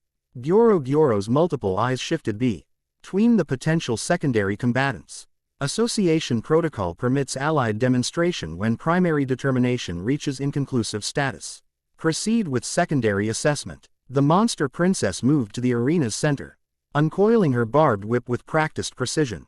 Her combat stance combined provocative appearance with predatory functionality, sexuality weaponized rather than merely displayed. Your companion appears fragile for monster standards, she observed as Hinata approached with characteristic grace. Though appearances often deceive in evolutionary contexts. Hinata said nothing, assuming modified gentle fist stance adapted to her evolving physiology. The subtle changes in her appearance had progressed further, pale lavender patterns now visible along exposed skin. Following chakra pathway configurations with luminous definition that intensified as she channeled energy. The secondary demonstration will proceed until clear determination or primary intervention, Gyoro announced. Administrative function requiring formal declaration despite obvious parameters. Duess attacked without warning, whip extending with impossible physics to strike from multiple angles simultaneously. The weapon's barbs carried neurotoxin designed to induce immediate submission through pleasure-pain confusion, overwhelming nervous systems through direct stimulation rather than conventional damage. Hinata's response demonstrated capability beyond what most observing monsters had anticipated. Her Byakugan activated instantly, veins surrounding her eyes illuminating WITH intensity that transcended previous manifestations, creating faint luminous halo effect as her visual field expanded to encompass the entire arena. Rather than attempting to evade the whip strikes directly, she implemented perfect countering motion, body flowing through gaps in the attack pattern with precision that suggested prescient awareness rather than merely enhanced reaction. When direct evasion proved impossible, she incorporated gentle fist principles, fingertip strikes targeting the whip itself with chakra-enhanced precision. Duess registered shock as her weapon's energy conductive, normally allowing perfect control through mental connection, suddenly interrupted at precisely targeted points. The whip continued physical movement but lost coherent direction, striking harmlessly around Hinata's position rather than connecting meaningfully. Interesting defense, the monster princess acknowledged, retracting her whip to reset its energy pathways. You disrupted the neural connection rather than attempting physical defense against the material component. Hinata maintained combat readiness without responding verbally, conserving energy while allowing her opponent's commentary to provide tactical information. Duess adjusted strategy immediately, demonstrating the adaptability that had earned her executive position. Rather than relying on her signature weapon, she aided direct mental assault, eyes glowing with hypnotic intensity as she projected domination harmonics designed to override autonomic nervous system functions. Submit to your monster princess, she commanded. voice-carrying subharmonics that bypassed conscious processing to trigger primal submission responses. The technique had overcome S-class heroes in previous encounters, direct manipulation of neurochemical systems rather than merely psychological suggestion. Hinata's response revealed another dimension of her evolving capabilities. The Byakugan's perception transcended conventional visual processing, operating through chakra-based information systems rather than merely optical pathways. This fundamental difference rendered Dues's neurological manipulation largely ineffective, targeting G systems that Hinata's Byakugan enhanced consciousness processed differently than standard human or monster configurations. More significantly, her partial transformation had integrated aspects of his world's monster physiology with her Hyuga heritage, creating hybrid neural architecture that Dues's manipulation couldn't properly interface with. Your mental dominance requires compatible neural structures, Hinata explained calmly. Moving forward with uninterrupted purpose. My systems operate on different principles. Dues registered genuine alarm as her primary techniques proved ineffective. Against an opponent who appeared deceptively conventional. She shifted to direct physical engagement, movement faster than most observers could track, strength exceeding typical parameters for her body configuration. Combat style incorporating predatory efficiency that belied her provocative appearance. The resulting exchange impressed even executive monsters accustomed to high-level combat. Hinata's gentle fist technique, adapted to her evolving physiology, demonstrated perfect efficiency against Dues's aggressive style, redirecting force rather than opposing it directly, targeting precise vulnerabilities rather than attempting overwhelming damage, maintaining perfect positioning that minimized her opponent's advantage while maximizing her own. Most significantly, her fighting style embodied the philosophical approach Naruto had articulated, integration rather than opposition, understanding rather than merely domination. She disrupted Dues's techniques without causing unnecessary harm, neutralized threats while acknowledging the evolutionary significance behind them, demonstrated superiority through efficiency rather than merely power. 3 minutes into their exchange, the outcome became increasingly apparent to observing monsters. Dues, despite executive-level capability and genuine combat skill, found herself systematically countered by an opponent who seemed to perceive vulnerabilities invisible to conventional combatants. The monster princess escalated repeatedly, implementing increasingly desperate techniques that Hinata neutralized with unchanging calm. The demonstration reached conclusion when Hinata executed perfect gentle fist combination, sequential strikes targeting precise points in Dues's energy circulation system, temporarily disrupting her monster abilities without causing permanent damage. The monster princess collapsed to one knee, physical systems momentarily disconnected from her conscious control. How? She demanded, golden eyes wide with genuine shock. You didn't attack my physical form directly. Your energy pathways follow predictable configurations despite your transformation, Hinata explained, Byakugan deactivating as she stepped back to indicate combat conclusion. Temporary disruption rather than destruction achieves necessary results without evolutionary waste. The explanation perfectly reinforced Naruto's Philosophica position, demonstrating practical application of integration principles through combat rather than merely theoretical articulation. Dues's defeat represented not humiliation but education, evolutionar. Why lesson rather than mere dominance establishment?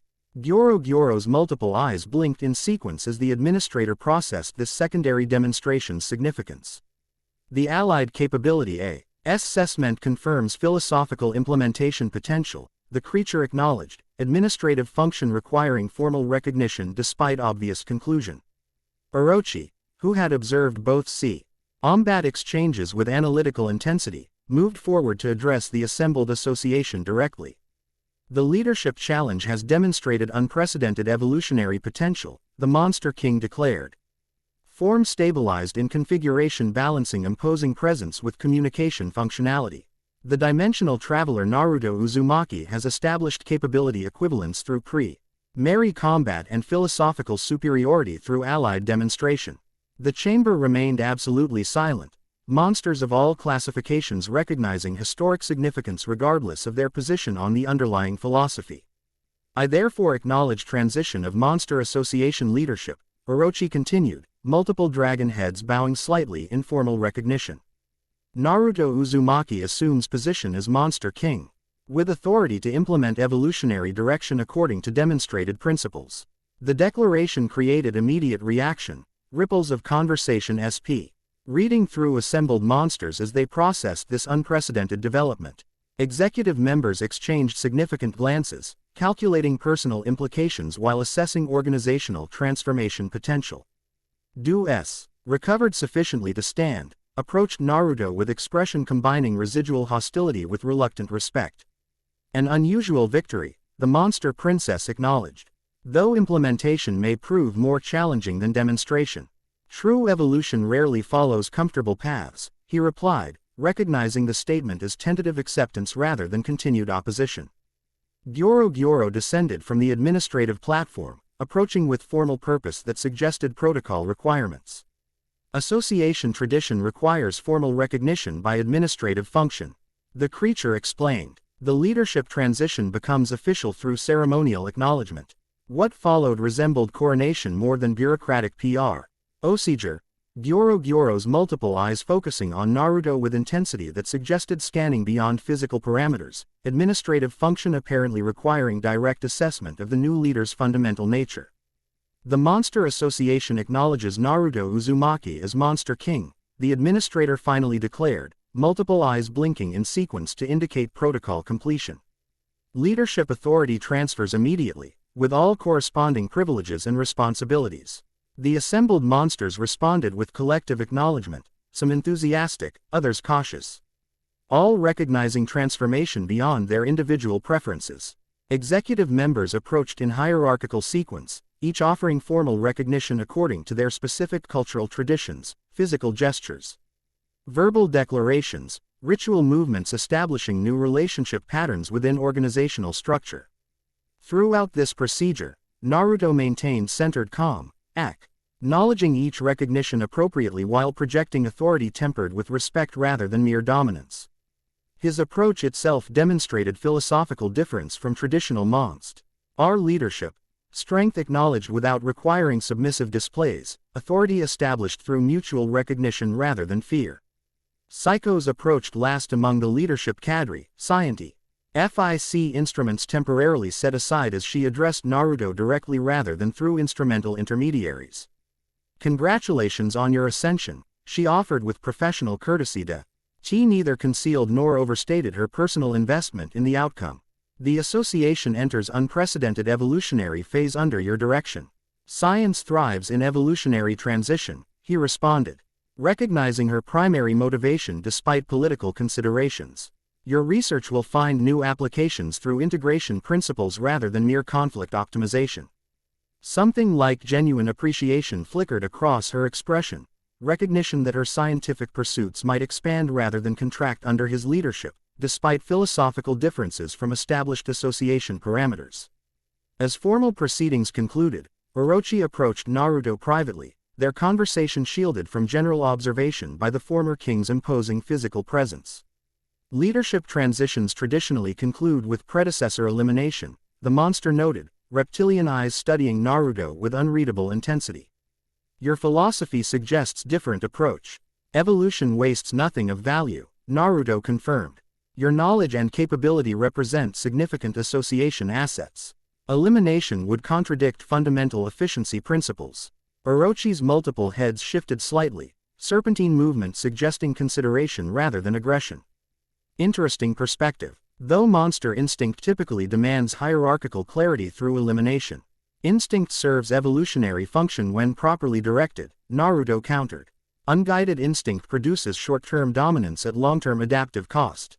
The philosophical exchange continued briefly, two beings with fundamentally different origins finding unexpected common ground through evolutionary consideration. Orochi ultimately acknowledged the rational basis for Naruto's approach. Though his acceptance appeared intellectual rather than instinctual, understanding overriding natural inclination rather than replacing it entirely. I will observe this evolutionary experiment with interest. The former king concluded, form contracting toward travel configuration rather than combat expansion. Perhaps integration principles merit practical assessment beyond theoretical consideration.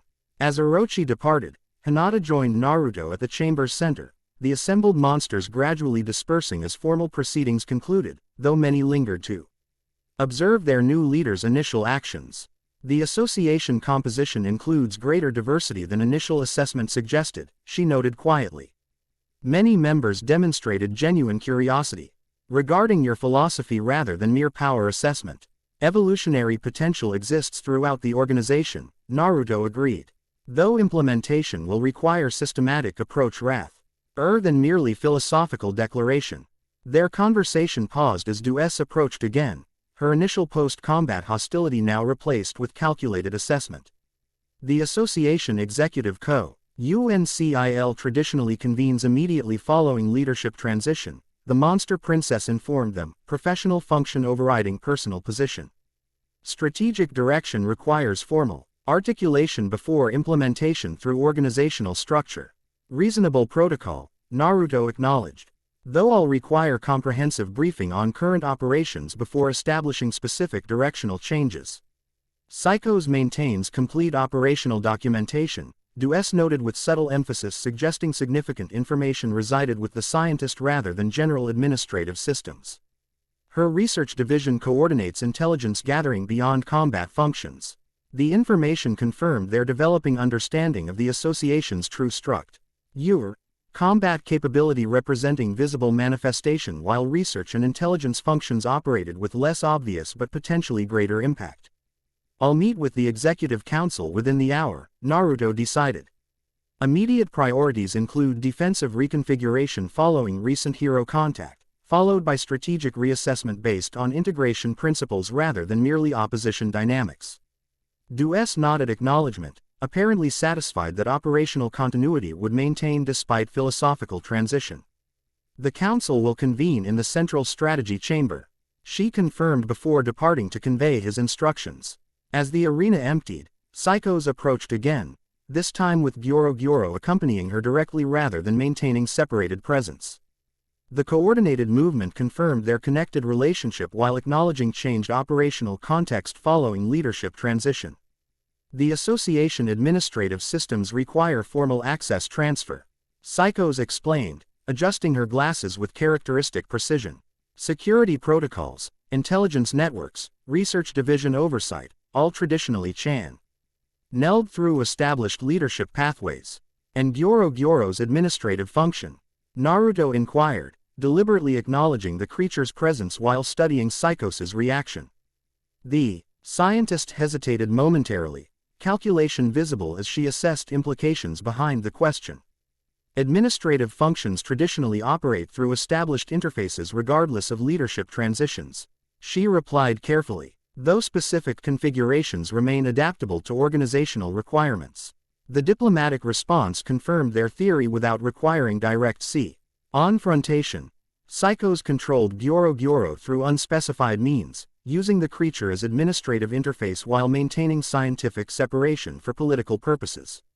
Integration principles apply to administrative systems as much as strategic direction, Naruto noted. Transparency serves evolutionary function through optimized information flow. Psykos' expression shifted slightly, recognition that her operational mechanisms faced potential exposure under new leadership philosophy. Administrative efficiency sometimes requires specialized interfaces between research functions and organizational implementation, she suggested, attempting to establish justification for continued separation. We'll discuss specific configurations during comprehensive briefing, Naruto concluded, neither directly challenging nor explicitly accepting her current arrangement. Immediate priority remains Executive Council briefing on current operations. As they proceeded toward the strategy chamber, Hinata maintained Byakugan activation at minimal level, monitoring reaction patterns throughout the complex as news of leadership transition spread through remaining association members. Information flow revealed organizational structure beyond formal documentation, influence networks, loyalty patterns, information channels operating parallel to official hierarchies. Fascinating complexity, she noted privately to Naruto as they walked. The association functions through multiple overlapping systems rather than merely visible structure. Psykos' influence extends beyond research division into operational architecture through indirect control mechanisms. Expected in evolutionary organization, he replied quietly. Natural systems develop functional redundancy through adaptation pressure. The question becomes whether current configuration serves optimal advancement or merely established interests. The strategy chamber occupied former Transit System Control Center, advanced technology integrated with biological components in unsettling hybrid that reflected the association's overall nature. Executive monsters had already assembled when they arrived: Phoenix Man, Elder Centipede, Guketsu, Neon, Evil Natural Water, Black Sperm, and others occupying positions according to apparent hierarchy. Notably absent was Orochi himself, the former king apparently choosing operational separation following leadership transition rather than maintaining executive presence. This absence created significant dynamic shift. Executive monsters now directly accountable to Naruto rather than operating through established intermediary. The Executive Council reconvenes under new leadership. Gyoro announced formally, multiple eyes scanning assembled monsters with administrative assessment.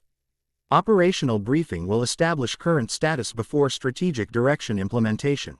What followed resembled military briefing more than monster gathering. Executive Mem. RS delivering precise reports on association operations with professional efficiency that contradicted their monstrous appearances. Territory control mechanisms, hero surveillance networks, resource acquisition systems, member development programs, each described with tactical detail suggesting sophisticated organizational structure beyond mere collection of powerful entities. Psykos provided comprehensive intelligence assessment, information gathering mechanisms extending throughout human population centers, predictive models for hero association response patterns, analytical frameworks for Saint. Strategic planning based on capability projection rather than merely current assets. Throughout this briefing, Naruto observed executive dynamics beyond mere operational information, noting which monsters demonstrated genuine organizational commitment versus personal advancement motivation, identifying potential allies for integration philosophy implementation versus those likely to resist fundamental changes.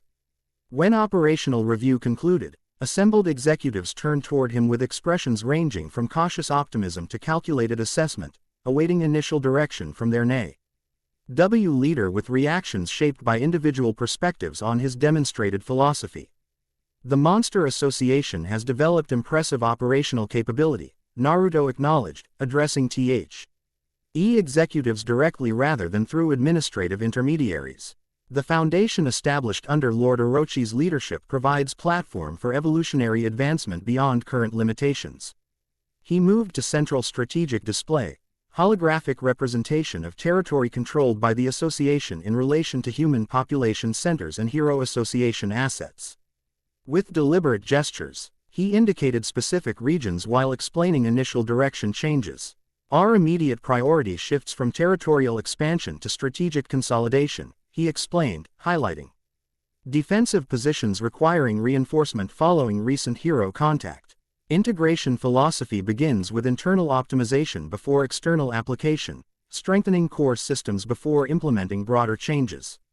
The approach represented calculated compromise between immediate philosophical implementation and operational continuity, acknowledging executive concerns regarding defensive vulnerability while establishing directional shift without destabilizing existing systems. Secondary priority involves intelligence recalibration, he continued, indicating surveillance networks extending into human territories. Current systems focus primarily on threat identification rather than understanding potential. Integration requires comprehension beyond mere opposition patterns. Psykos adjusted her glasses with evident interest, scientific curiosity engaged by research direction with applications beyond combat optimization. The research division has accumulated substantial data regarding human-monster interaction patterns, she noted. Though analysis has traditionally emphasized conflict prediction rather than cooperation potential. Exactly, Naruto confirmed. Existing information viewed through different analytical framework provides immediate insight without requiring new collection mechanisms. The briefing continued with similar pattern, acknowledging existing systems while redirecting their application toward integration principles rather than merely opposition dynamics. Throughout, executive monsters engaged with varying enthusiasm, some recognizing potential advantages in evolutionary approach. others maintaining skeptical assessment while acknowledging leadership authority. Implementation begins immediately, Naruto concluded, addressing particular attention to operational executives rather than merely research functions. Phoenix Man will coordinate defensive reconfiguration based on revised parameters. Psykos will direct intelligence reassessment through existing research systems. Remaining executives will maintain current territorial responsibilities while incorporating integration principles into member management. The directives represented practical first steps rather than revolutionary upheaval, establishing leadership through evolutionary change rather than destructive transformation. This approach itself demonstrated philosophical consistency, integration principles applied to organizational management as much as strategic direction. As the executive meeting concluded, monsters departing to implement revised directives, Psykos remained behind, scientific curiosity apparently overriding scheduled responsibilities. Your leadership approach demonstrates fascinating application of theoretical principles, she observed, adjusting monitoring instruments that had recorded the entire proceedings. Evolutionary direction through systems optimization rather than merely philosophical imposition. Theory without application remains merely intellectual exercise. Naruto replied, recognizing genuine scientific interest beneath her professional assessment. Integration requires practical demonstration beyond conceptual articulation. Indeed, she hesitated momentarily, calculation visible as she considered appropriate boundaries in their revised relationship. The research division maintains extensive documentation beyond what executive briefing covered.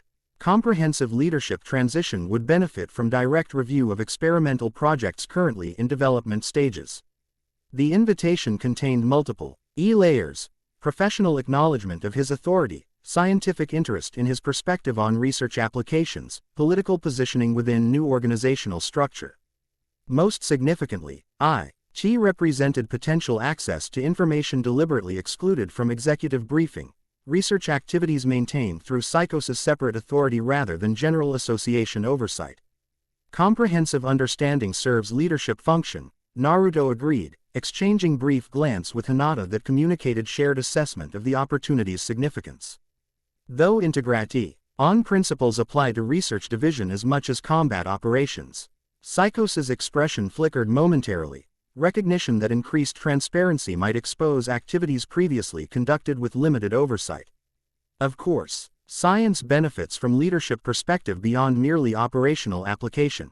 As they departed the strategy chamber, Hinata maintained subtle Byakugan activation, monitoring communication patterns throughout the complex as executives implemented revised directives.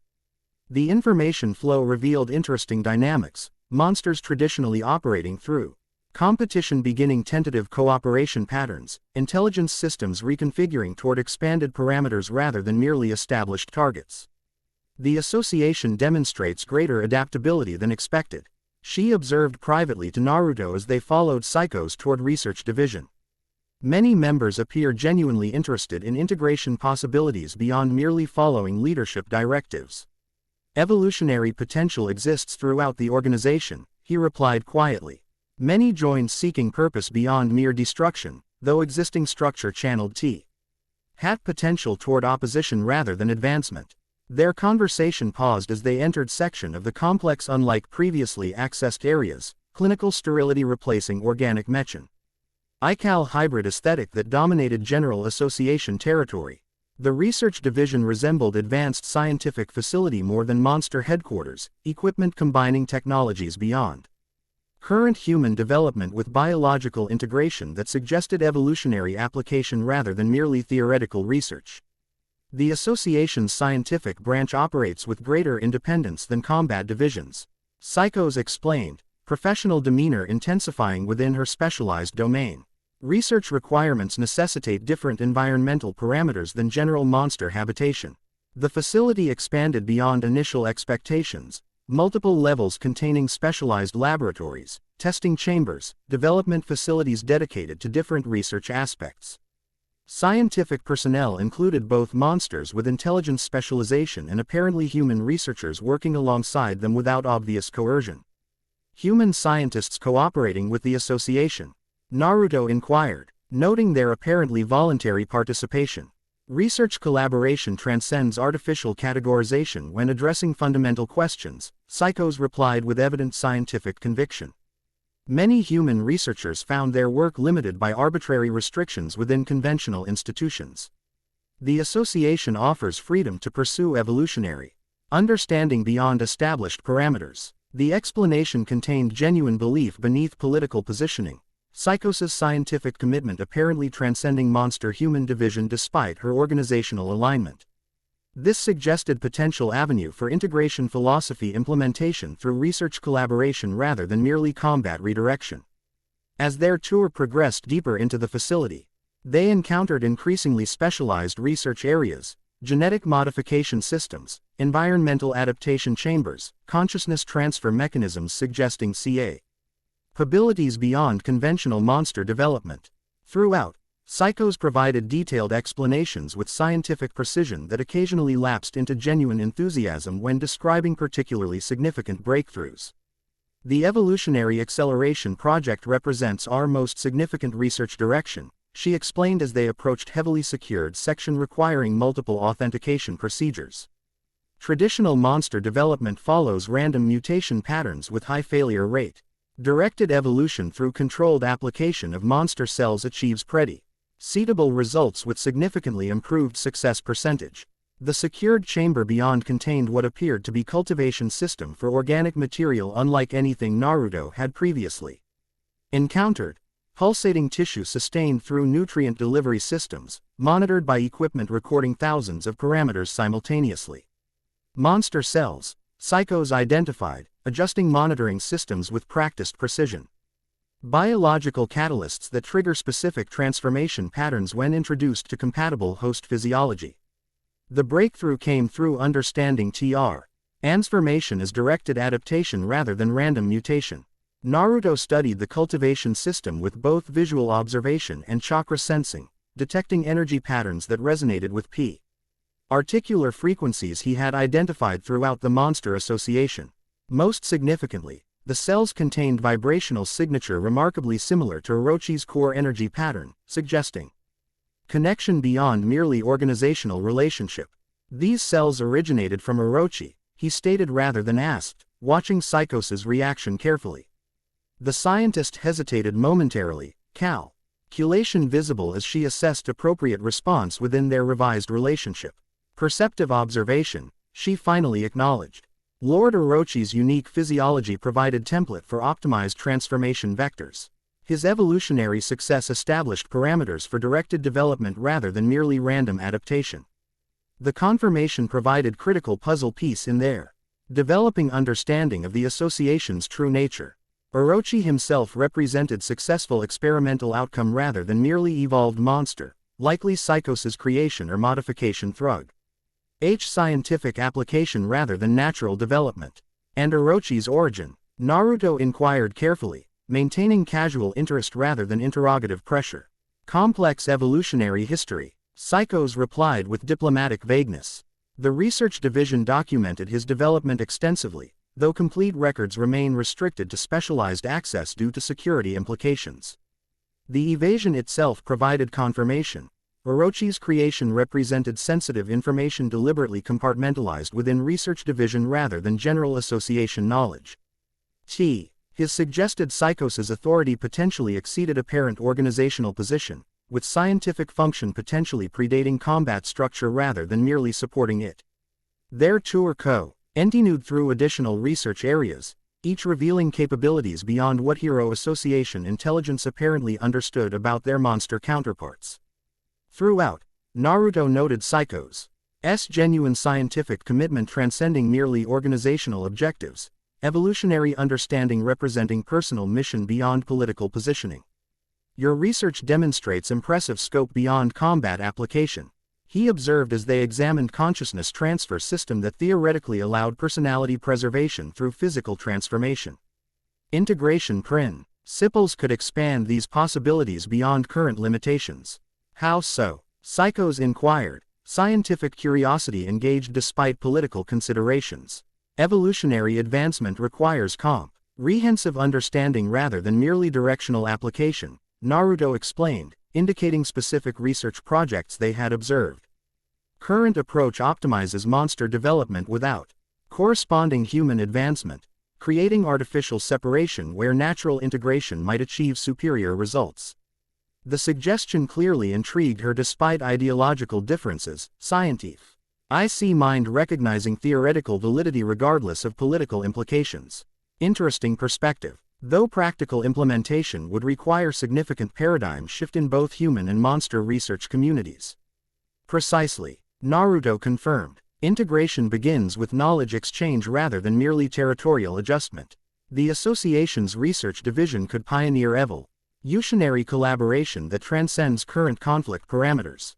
Their philosophical discussion continued throughout remaining facility tour, Naruto introducing integration concepts within scientific framework that engaged Psykos' intellectual interest beyond merely political consideration.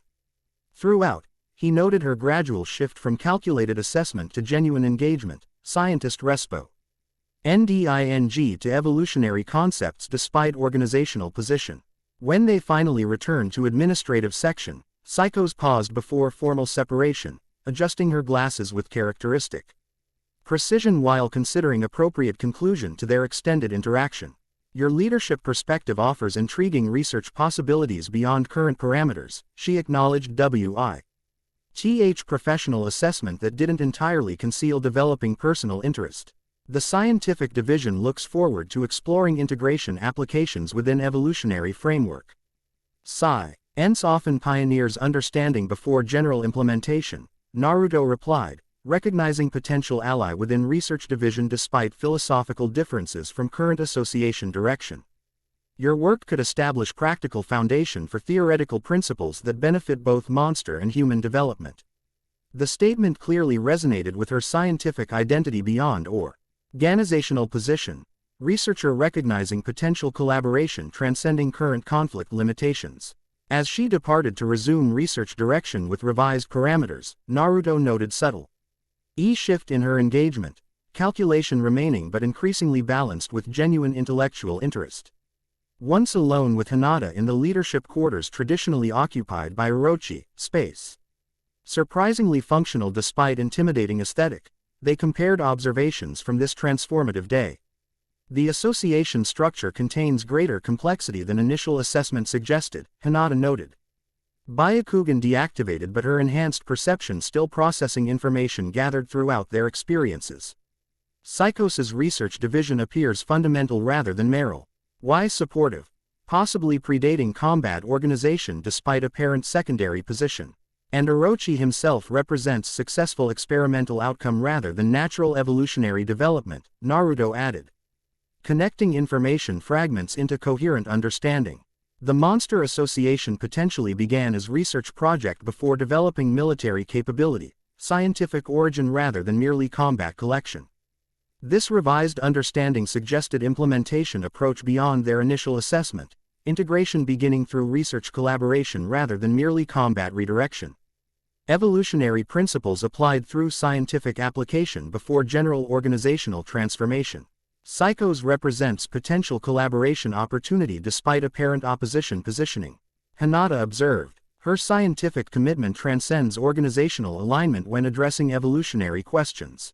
Exactly, Naruto agreed. Integration begins with common ground rather than opposed positions. Research provides natural collaboration framework despite apparent conflict parameters. Their strategic discussion continued late into night, revising implementation timeline based on new understanding, identifying potential allies within executive structure, developing communication approaches for different association factions based on their specific motivations. As they finally rested, Naruto reflected on the day's transformation, leadership challenge representing first step toward fundamental change rather than merely positional advancement. Monster Association under his direction would evolve beyond current opposition patterns toward integration philosophy that might ultimately transcend artificial categorization entirely. The animal God Sage had established position within this world's power structure. Now implementation would determine whether philosophy could transform reality beyond merely theoretical articulation. Beyond the association's underground territory, another transformation progressed with equal significance. The Hero Association headquarters buzzed with urgent activity following encounter with the Dimensional Traveler, strategic assessments. Capability projections, response planning based on limited but concerning information. In specialized monitoring chamber, Tornado of Terror reviewed combat recordings. With uncharacteristic intensity, Emerald Eyes studying energy patterns that defied conventional classification, mind calculating countermeasures against capabilities unlike anything in established threat categories. Dimensional Traveler, she murmured, adjusting playback to focus on specific sequence when his golden energy disrupted her telekinetic field. Not Esper, not conventional monster, not technological enhancement. Something entirely different, her scientific mind. Aspect rarely displayed within hero operations but fundamental to her exceptional capabilities, recognized significance beyond merely combat assessment. The energy harmonics displayed mathematical properties suggesting dimensional understanding exceeding current theoretical models, not merely powerful but fundamentally different in operational principles. Most concerning, his techniques had countered her abilities through understanding rather than merely opposition, targeting control networks rather than merely resisting output force. This suggested analytical capability beyond standard combat intelligence, comprehension rather than merely adaptation. Interesting opponent, she acknowledged privately, Emerald E. Yes, narrowing with intensity that combined professional assessment with personal interest rarely engaged by conventional threats. Finally, something genuinely challenging. The Dimensional Traveler, now leading the Monster Association, represented unprecedented development in the ongoing conflict, transformation beyond merely escalation. His integration philosophy, reported through Intelligence Net, works but dismissed by most hero leadership as monster propaganda, suggested paradigm shift rather than merely strategic adjustment. Tornado found herself unexpectedly intrigued beyond professional requirement, scientist and warrior equally engaged by phenomenon transcending established categories. The encounter had stimulated intellectual and combat capabilities simultaneously, challenge engaging her complete potential rather than merely specialized aspects. We will definitely meet again, she promised the recorded image, Emerald Eyes reflecting genuine interest rarely demonstrated toward any being in this world. Under less restricted conditions, the statement echoed her parting words during their encounter, but now contained anticipation beyond merely professional determination. The Dimensional Traveler represented worthy challenge on multiple levels, combat, scientific, philosophical simultaneously. As hero and monster organizations simultaneously recalibrated around the dimensional arrival, transformation accelerated beyond either's independent control, integration beginning through opposition itself, understanding developing through conflict rather than despite it. The God Sage had established presence within this world's consciousness. Evolution would follow, whether current systems recognized its direction or not. Chapter 3 End. The End. I hope you enjoyed this episode. Remember to subscribe and like this video. See you in the next video.